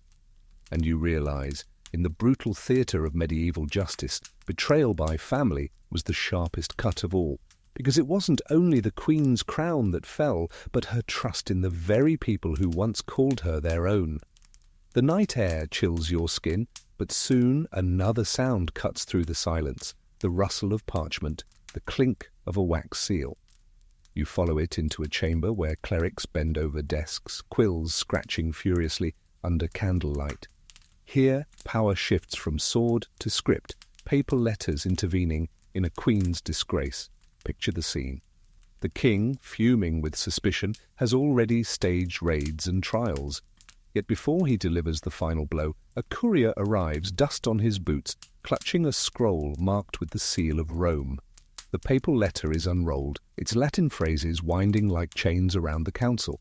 For in the Middle Ages, the Church claimed authority over marriage itself, and adultery wasn't only betrayal of a king, it was sin against God. Historians still argue how genuine these papal interventions were. Sometimes they arrived too late, sometimes they were ignored outright. Other times they served as crucial pivots, pushing a king toward mercy, or paradoxically, pressing him to punish more severely in the name of divine order. You lean closer to the desk, peering over a scribe's shoulder. The letter might read, "We urge your majesty to temper justice with mercy, lest the stain of wrath overshadow the crown." Or it might declare, "Her sin is grave and the example must be clear. Let no woman believe a queen may stray unpunished." The ambiguity allowed kings to twist papal words to their own purposes. One quirky tidbit: some kings staged public readings of papal letters before punishments. Imagine standing in a square, hearing Latin phrases mumbled by a cleric, then translated with whatever spin the king preferred. Half the crowd wouldn't understand a word, but the spectacle of Rome's authority gave the illusion of divine endorsement. The Queen, meanwhile, often had no voice in these exchanges. Perhaps she wrote her own desperate plea, addressed directly to the Pope, begging for intervention. A handful of such letters survive, ink blotched by tears, their Latin shaky. Whether Rome ever read them, or simply filed them away, remains a mystery. And the Pope himself? He had his own chessboard to manage. If the Queen came from a powerful dynasty allied with the papacy, he might push for leniency. If the king's favour was more useful politically, he might remain silent or even encourage severity. In this way, a queen's fate was not only tangled in her king's suspicion, but in the shifting politics of Christendom. You imagine the tension as the letter is read aloud in council. The king sits stiffly pretending to consider, though his mind is already made up. Advisers nod gravely, weighing every phrase. The queen waits elsewhere, her hands clasped, her lips murmuring prayers, not knowing whether salvation or doom lies within those curling Latin sentences. Historians still debate whether papal authority truly restrained kings or whether it was mostly symbolic. What is certain is that papal letters were part of the theatre, another scroll in the performance of justice, another voice woven into the tapestry of control. You step back from the candle-lit desks, the scent of ink sharp in your nose. The parchment crackles as it's rolled, sealed once more, ready to be carried into the next act of punishment. And you realize that even when Rome's voice reached across mountains and seas, it rarely spoke for mercy alone. More often, it became another instrument in the king's hand, a divine rubber stamp pressed onto whatever verdict he already intended. The papal letter is sealed and sent, but word travels faster than parchment. You follow its echo across borders, into the marble halls of foreign courts, where whispers about adulterous queens become diplomatic currency.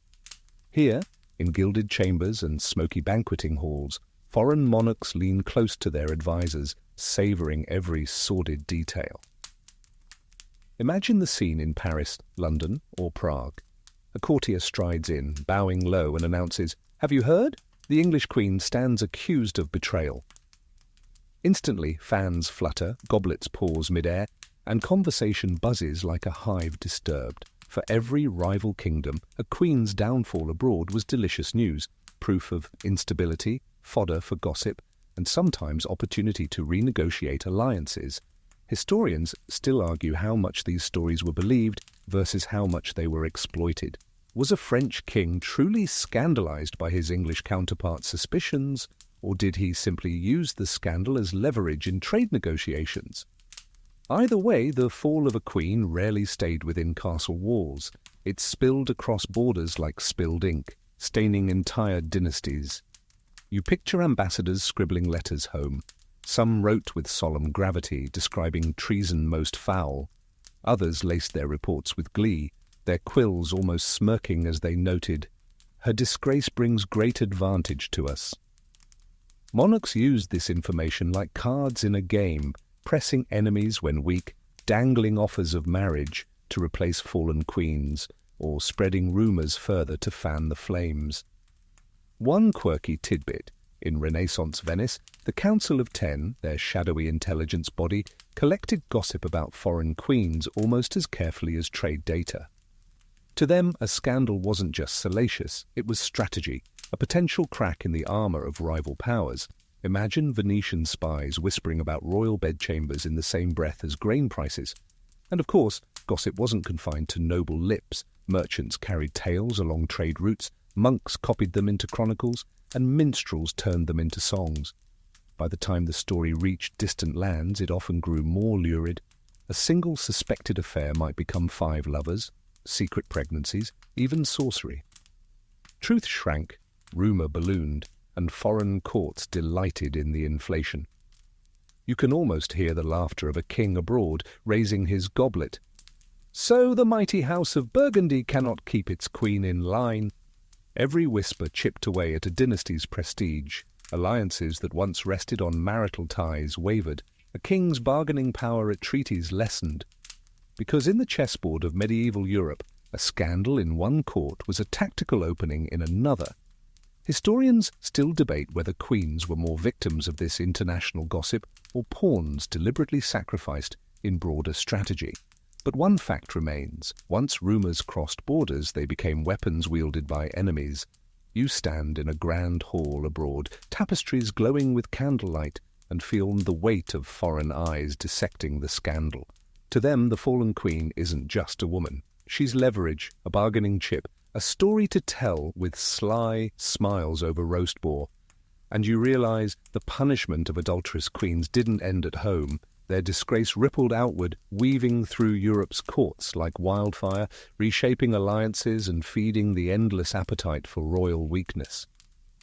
The queen's body may have burned on the pyre or fallen to the sword, but her story travelled far, carried on the lips of rivals who feasted on her downfall. The gossip has raced across borders, but not every queen ended in ashes or exile. Some slipped through the snares, clever as foxes in a world of hounds. Tonight, you walk along a quieter passage where whispers fade into stories of queens who escaped punishment, not by innocence, but by wit, alliances, and timing. Imagine a queen accused, the king fuming, the council sharpening its quills. Yet instead of crumbling, she counters. Perhaps she produces her own evidence, letters proving her loyalty, or testimonies from allies willing to swear by her virtue. Or she simply outmaneuvers suspicion by seizing control of the narrative before it devours her. Historians still argue whether such escapes were strokes of luck or deliberate strategy. Take Eleanor of Aquitaine, for instance.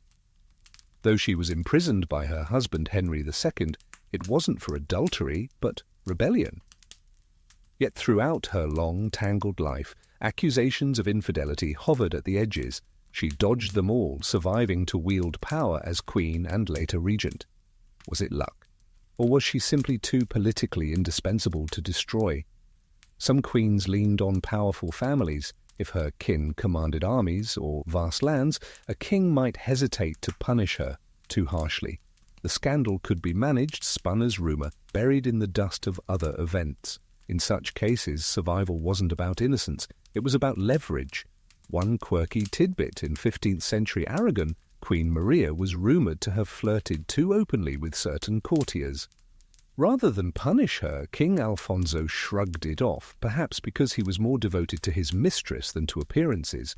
Ironically, her husband's own affairs provided the shield that saved her. Others turned to the church for sanctuary. A papal letter, carefully obtained, might absolve them of suspicion. Or a dramatic display of piety, fasting, pilgrimages, donations to monasteries, could shift public opinion. After all, how could a woman so devout be guilty of carnal sin? It was image crafting centuries before Instagram filters. You pause in a quiet cloister, picturing one such queen kneeling before an altar, her veil arranged just so, her lips moving in fervent prayer. To the crowd watching, she is a picture of sanctity. And sometimes that image was enough to tip the scales. People wanted to believe in the holiness of queens. Sometimes all it took was a carefully staged act to preserve the illusion. But cleverness could also mean playing the long game. A queen might endure humiliation, bide her time, and wait for fortune to turn. Kings died, councils shifted, heirs rebelled. A woman disgraced today could return tomorrow, draped once more in silks. History remembers not only the punished, but also the survivors who walked back into court with heads high, their sins, or suspicions, conveniently forgotten. Historians still debate whether these escapes prove queens had more agency than we assume, or whether survival was mostly coincidence. But as you stand in the shadows, you sense the truth lies in both. A sharp mind, a loyal ally, a stroke of fortune, all combined to help some queens slip through the noose that caught so many others. The torchlight dims, and you can almost see their ghostly figures, queens who laughed quietly in old age, knowing they had danced with danger and lived to tell the tale. Their survival was never clean, never certain, but it was survival nonetheless. And in a world where rumour killed faster than steel, That was a victory worth crowning. The shadows shift, and you step into a chamber where the atmosphere feels strangely lighter. Here, the stories are not of queens destroyed or cunningly escaping, but of kings who chose a rarer path: forgiveness. Strange as it sounds in a world sharpened by swords and gossip, some monarchs set aside wrath and showed mercy. Picture the scene.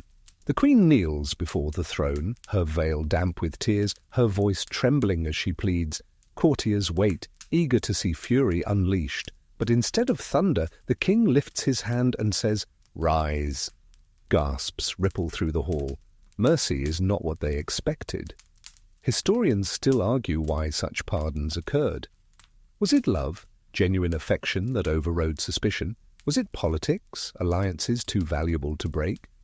Or was it calculation, a king realizing that punishing his queen might damage his own image more than her alleged betrayal ever could?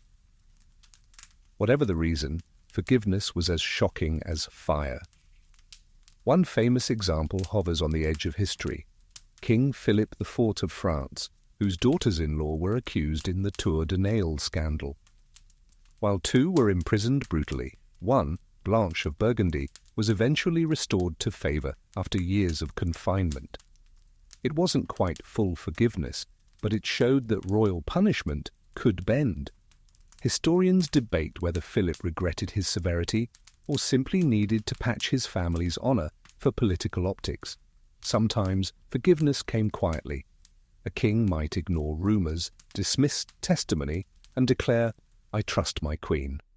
In such cases, silence was as powerful as pardon. No trials, no parades, just the king's will quashing scandal before it could spread. Imagine how infuriated courtiers must have been, their carefully sharpened knives of gossip blunted in an instant. One quirky tidbit. In Hungary, King Matthias Corvinus was rumoured to have brushed off whispers about his wife Beatrice's indiscretions, saying, "If she has sinned, it is between her and God." Whether apocryphal or not, the quote suggests a rare medieval shrug in a world of perpetual paranoia. Forgiveness, of course, didn't erase suspicion. A queen who was pardoned still walked beneath a cloud, but it gave her something precious: time. Time to prove loyalty, time to rebuild influence, time to outlive her detractors, and in some cases it gave her the chance to reshape her image entirely, from scandalous to saintly. You stand in the hall, the king's words echoing. Mercy in this place feels almost louder than execution drums. The courtiers shift uncomfortably, robbed of spectacle. The queen rises, her eyes wide with disbelief, her body trembling, not from fear of death, but from the shock of reprieve. Historians still debate whether such acts of mercy made kings appear weak or strong. To some it was a failure to enforce order. To others it showed supreme confidence that a ruler could afford to forgive without fearing rebellion. Either way, it was rare enough to be remembered, tucked like a curious jewel into the otherwise grim crown of medieval justice. You exhale, feeling the unusual warmth of this chamber, realizing that not every story ended in flames or steel. Sometimes, against all odds, a king chose forgiveness. And though it did not erase the scars of suspicion, it proved that even in the darkest halls of power, mercy could flicker like a candle, fragile, unexpected, and all the more precious because of its rarity. The candle of mercy flickers out as you step into a narrow, windowless corridor where the air feels damp, stale, almost suffocating. This is not the noise of scaffold or the roar of fire, but the silence of locked doors. Here lies one of the most haunting chapters: mystery deaths in confinement. Picture a queen confined to a remote fortress, her chambers stripped of luxury, her attendants reduced to the bare minimum. She paces the same flagstones day after day, her only company the echo of her footsteps and the creak of iron hinges. At first, her meals arrive regularly: bread, broth, watered wine. But slowly, things change, the portions shrink, the quality declines, rumours swirl. And then, one morning, she fails to rise from her bed. Historians still argue whether such deaths were natural, illness, despair, or engineered by those who found the scaffold too messy. A fever, a sudden decline, a sip from a poisoned goblet. How convenient, after all, for a disgraced queen to simply perish behind locked doors. No need for public drama, no risk of scandal turning sympathy, just a line in a chronicle, and she died in her chamber. You pause in the gloom, listening for her breath. Perhaps it falters from actual sickness, pneumonia, consumption, plague. Castles were draughty and damp, hardly places of health. Yet the timing is suspicious. So often queens died just when it was politically useful for them to vanish.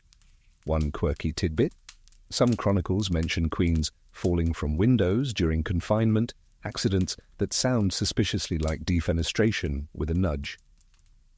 In one case in 15th century Bohemia, a noblewoman accused of infidelity supposedly leapt in despair. But historians wonder, did she jump or was she helped? The king benefits either way. If she dies naturally, he can mourn theatrically, declaring, "God has judged her."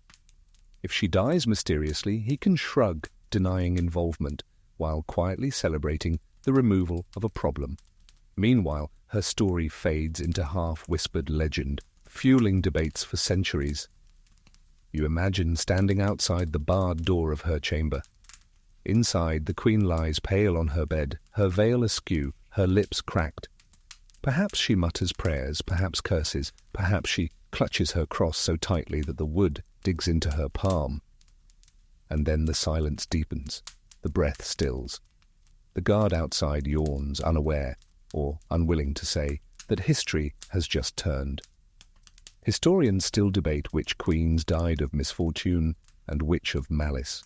Was Margaret of Burgundy's sudden death in captivity the hand of disease or the hand of poison? Was Eleanor of Brittany, confined for decades, allowed to fade from age alone? Or was her confinement itself the execution? The line blurs, and with it, the certainty.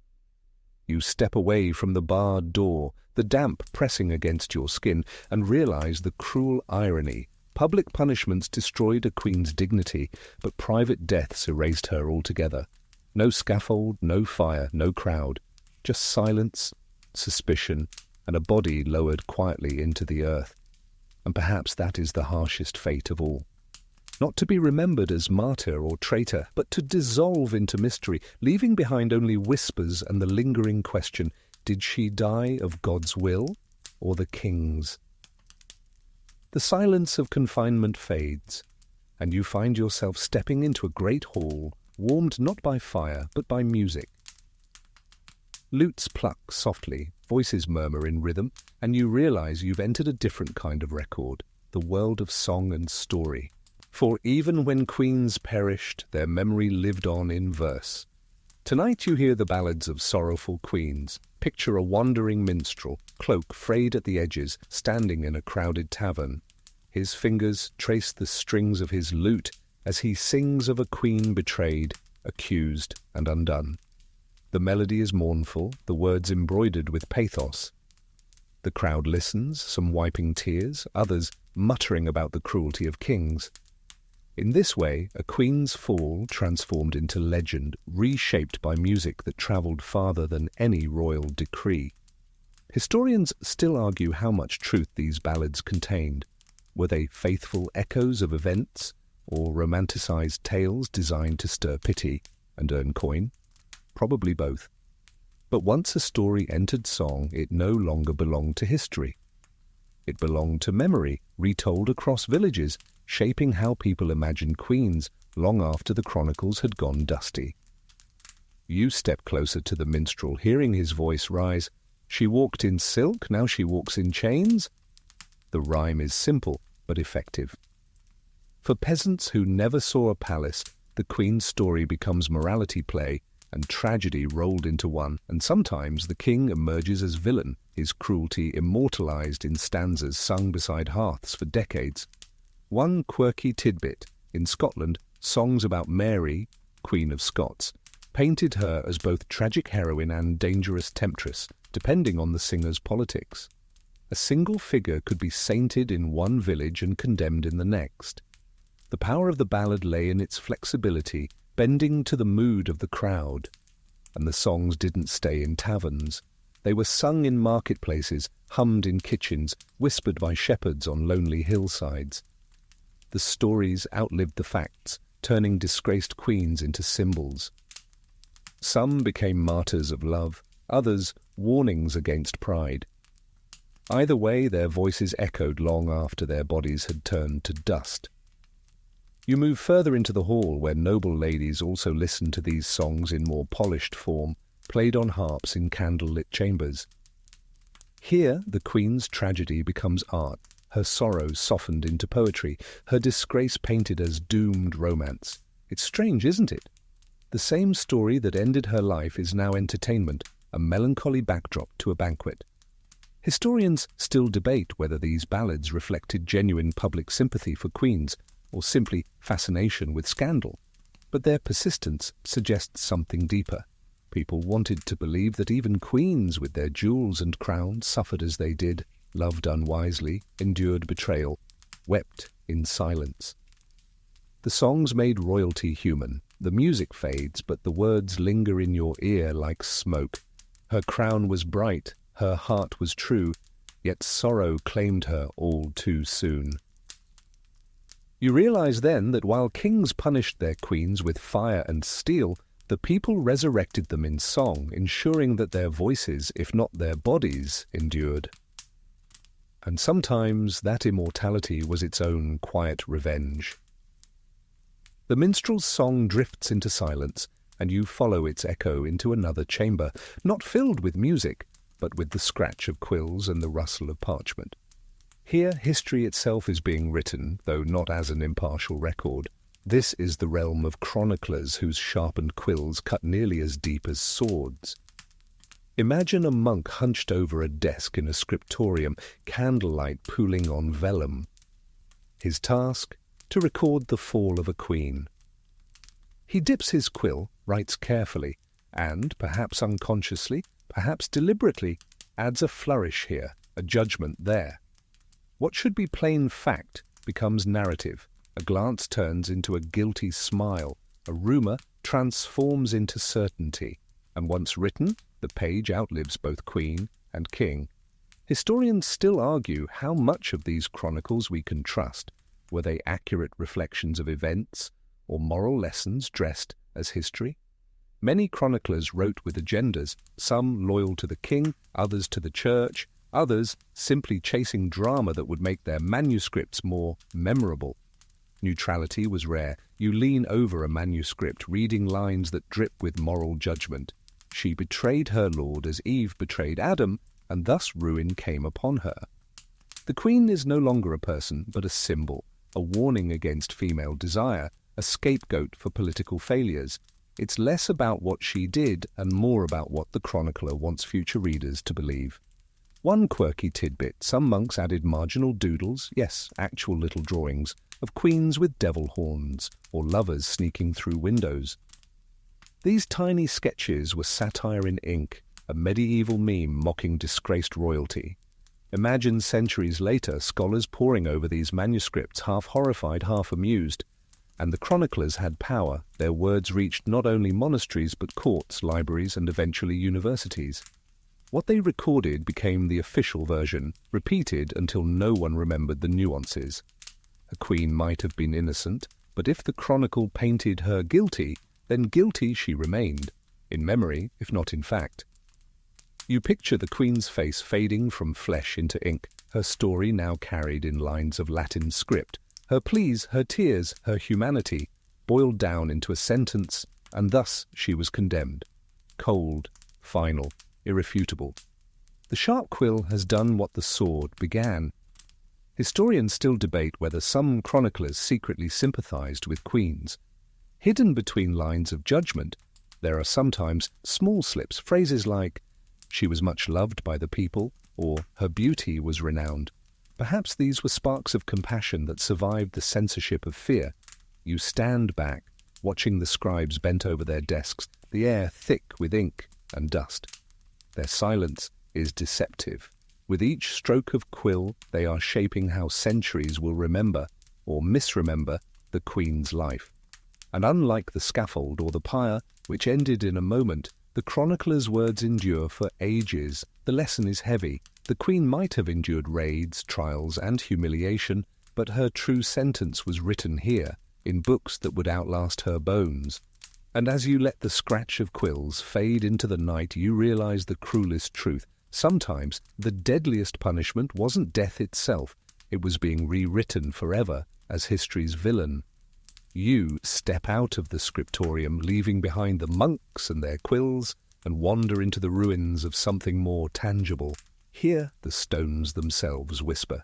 Weathered walls, cracked floors, and broken pillars mark the places where punishment once unfolded. This is the archaeology of disgrace, the remnants of sites where queens met their fate.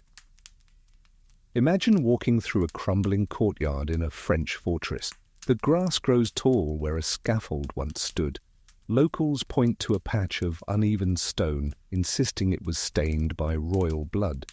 Whether true or not, the story clings, passed down like folklore. Stones become storytellers, their silence filled by imagination. Historians still argue how reliable these physical traces are. Was that chamber really a queen's prison, or just an ordinary cell retrofitted with legend? Was that cracked pillar where ropes once bound the condemned, or simply an architectural collapse? Archaeology rarely gives clear answers, but it provides haunting echoes. You kneel in a ruined tower room, the air damp with moss. The narrow slit window barely lets in light. Locals say a disgraced queen was once confined here, scratching prayers into the plaster with her fingernails.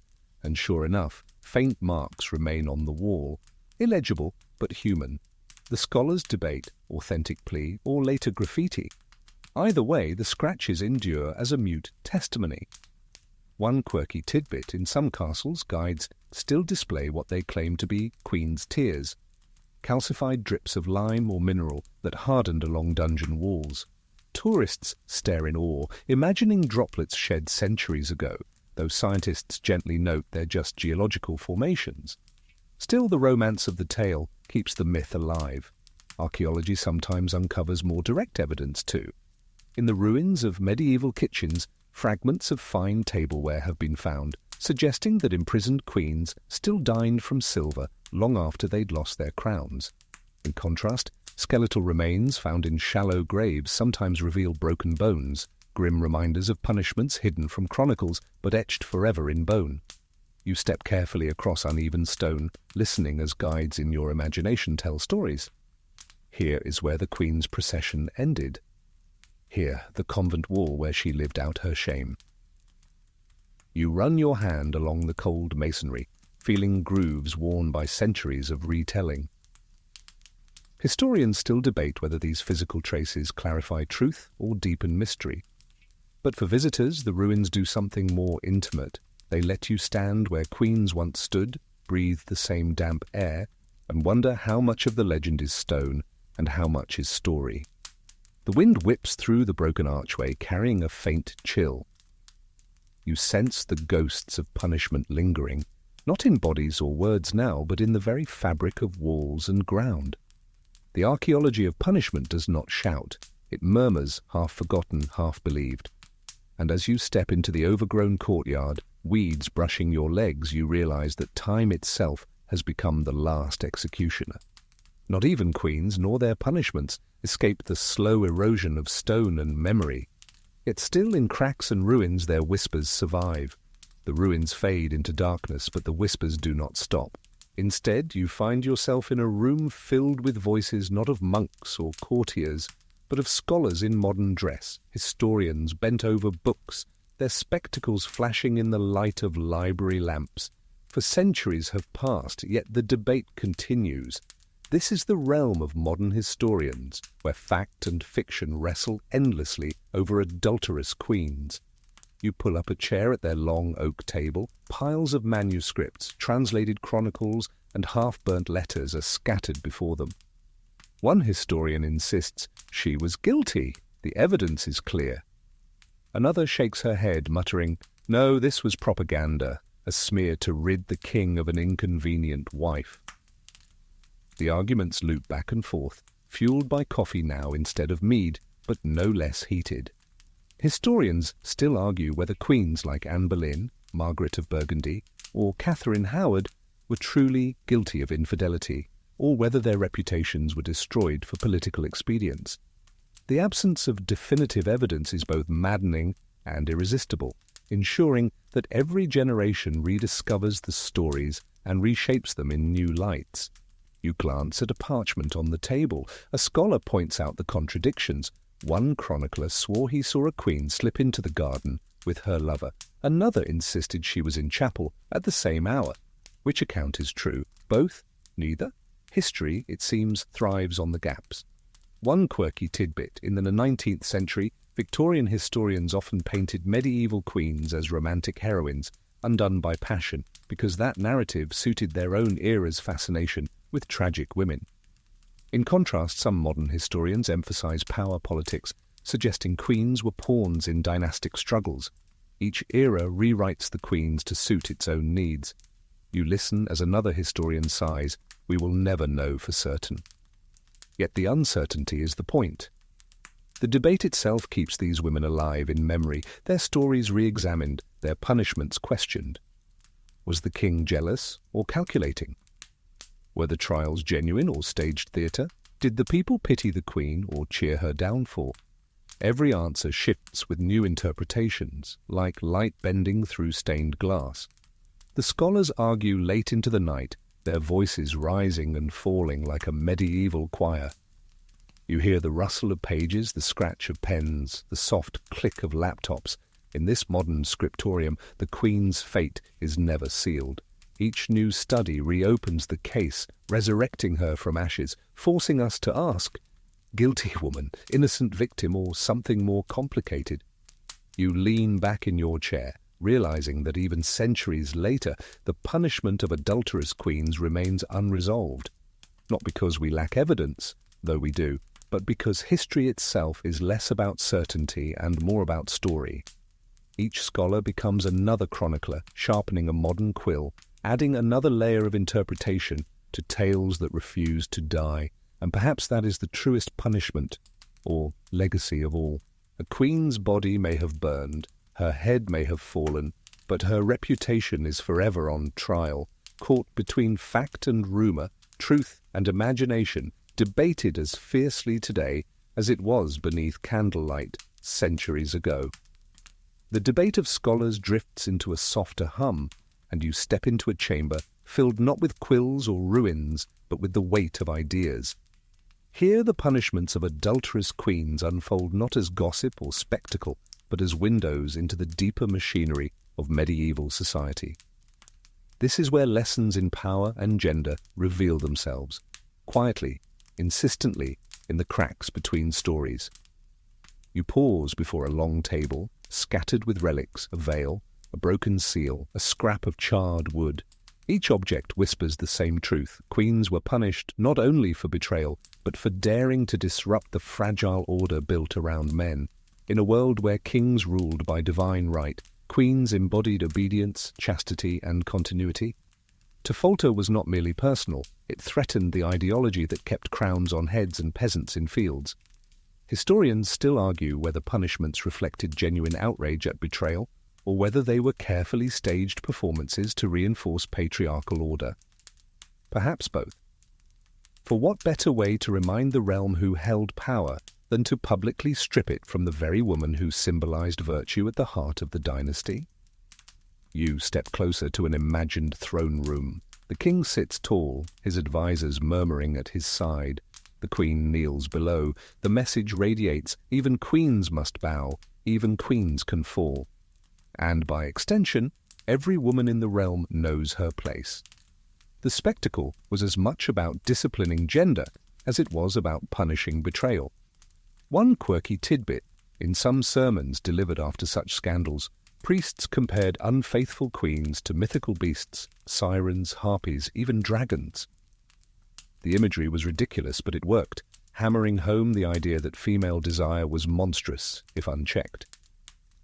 Imagine sitting in a pew, hearing your queen likened to a birdwoman hybrid with claws. Not subtle, but effective. And yet, the punishments also reveal a double standard so wide you could drive a wagon through it. Kings kept mistresses openly, flaunted affairs, fathered illegitimate children, and were rarely censured. Queens, by contrast, lived under microscopic scrutiny, where a smile could be scandal and a rumour could be treason. The imbalance wasn't just cruelty, it was a mechanism of control. You paced the chamber slowly, your footsteps echoing like questions. Was this fear of female power, or was it fear of instability disguised as morality? Historians still debate, but the patterns are clear. Punishments of queens reinforced hierarchy, bolstered male authority, and reminded every subject that the crown's image mattered more than truth. And yet, within these punishments glimmer stories of resistance. Queens who refused to confess, who met the sword with dignity, who turned their disgrace into martyrdom. These figures unsettled the very patriarchy meant to silence them. Even in death, they lingered as uncomfortable reminders that power was never absolute. You pause at the edge of the chamber, letting the lesson settle. Beyond the gossip, beyond the blood, the real story is this. Punishments were less about justice than about theatre, less about betrayal than about control. And in that theatre, queens were both actors and symbols, their bodies and reputations moulded to keep the machinery of kingship turning. The chamber of ideas fades, and you find yourself back in the twilight of a great hall, its torches guttering low, shadows stretching across the stone like tired memories. The journey has wound its way from whispers to scaffolds, from convent walls to foreign courts, and now all that remains are final echoes in the night. You sit quietly, hearing the distant drip of water somewhere deep in the castle. The clamour of trials, the roar of flames, the crack of blades, all gone now. What lingers instead is a softer sound, the shuffle of forgotten footsteps, the sigh of veils brushing stone, the murmured prayers of women whose voices history strained to silence. The punishments of adulterous queens, whether cruelly staged or quietly enforced, remind you of the fragility of power in a world bound by suspicion. Some were exiled, some humiliated, some obliterated, and a rare few forgiven. Their stories bled across borders, filled chronicles and ballads, and continue to fuel debates centuries later. And yet beneath the spectacle they remain human lives, fragile, fearful, fleeting. You trace your hand along the cold stone wall, and it's almost as if you can feel them still. Ghosts of queens shorn of hair, queens marched through streets, queens who clutched crosses as the flames climbed. They are gone, but their presence hums in the stone, a reminder that power always demanded a price, and that price was often a woman's dignity. The last torch sputters, its smoke curls lazily upward, dissolving into darkness.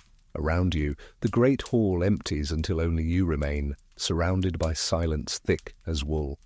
The voices of historians, the jeers of crowds, the whispers of servants, all fade into nothing. And so with the story closing, the night softens. The harsh lines blur. The punishments that once rang like thunder now settle into a quiet drizzle of memory, less sharp, more distant. You feel your breath slow, your body ease into stillness. Let the echoes fade now. The torches burn low, the air cools, the walls soften into shadow. Queens who once trembled under suspicion are now at rest, their stories folded into time's great tapestry. You don't need to carry their burden any longer. Let it drift, let it dissolve. And as the last whisper slips away, you find yourself in calm darkness, safe and still. The stones no longer accuse, the voices no longer press. Only the hush of night remains. So close your eyes. Let the story fade with the embers. Sleep comes gently now, like a veil lowered softly over the world. And as you breathe deeper, may you rest easy in the knowledge that even the harshest histories eventually quiet into silence. The torches are out now, and the great hall is only shadow. The punishments, the trials, the cries of crowds, all have drifted away into stillness. You sit quietly in the hush, feeling the stones cool beneath your fingertips, as though the walls themselves are finally ready to rest. The air moves slowly, carrying with it no smoke, no ash, no scent of wax. only the faint freshness of night. You breathe it in, steady and calm, letting each breath carry away the weight of what you've heard.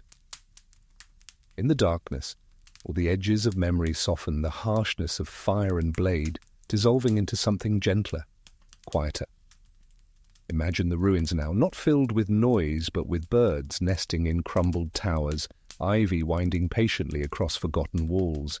Time itself has covered over the fear, the cruelty, the spectacle. What remains is stillness, what remains is peace, and you too can let the night cover you.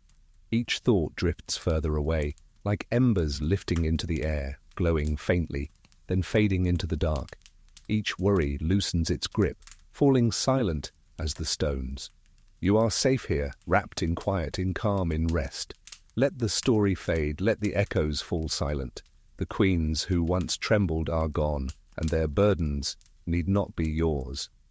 Only calm remains now, steady as a whisper, soft as a sigh. So close your eyes, feel the rhythm of your breathing. Let your mind drift toward dreams as the night folds gently around you. And with each breath, sink deeper into stillness until the story, the hall, the torches, all of it slips away into silence.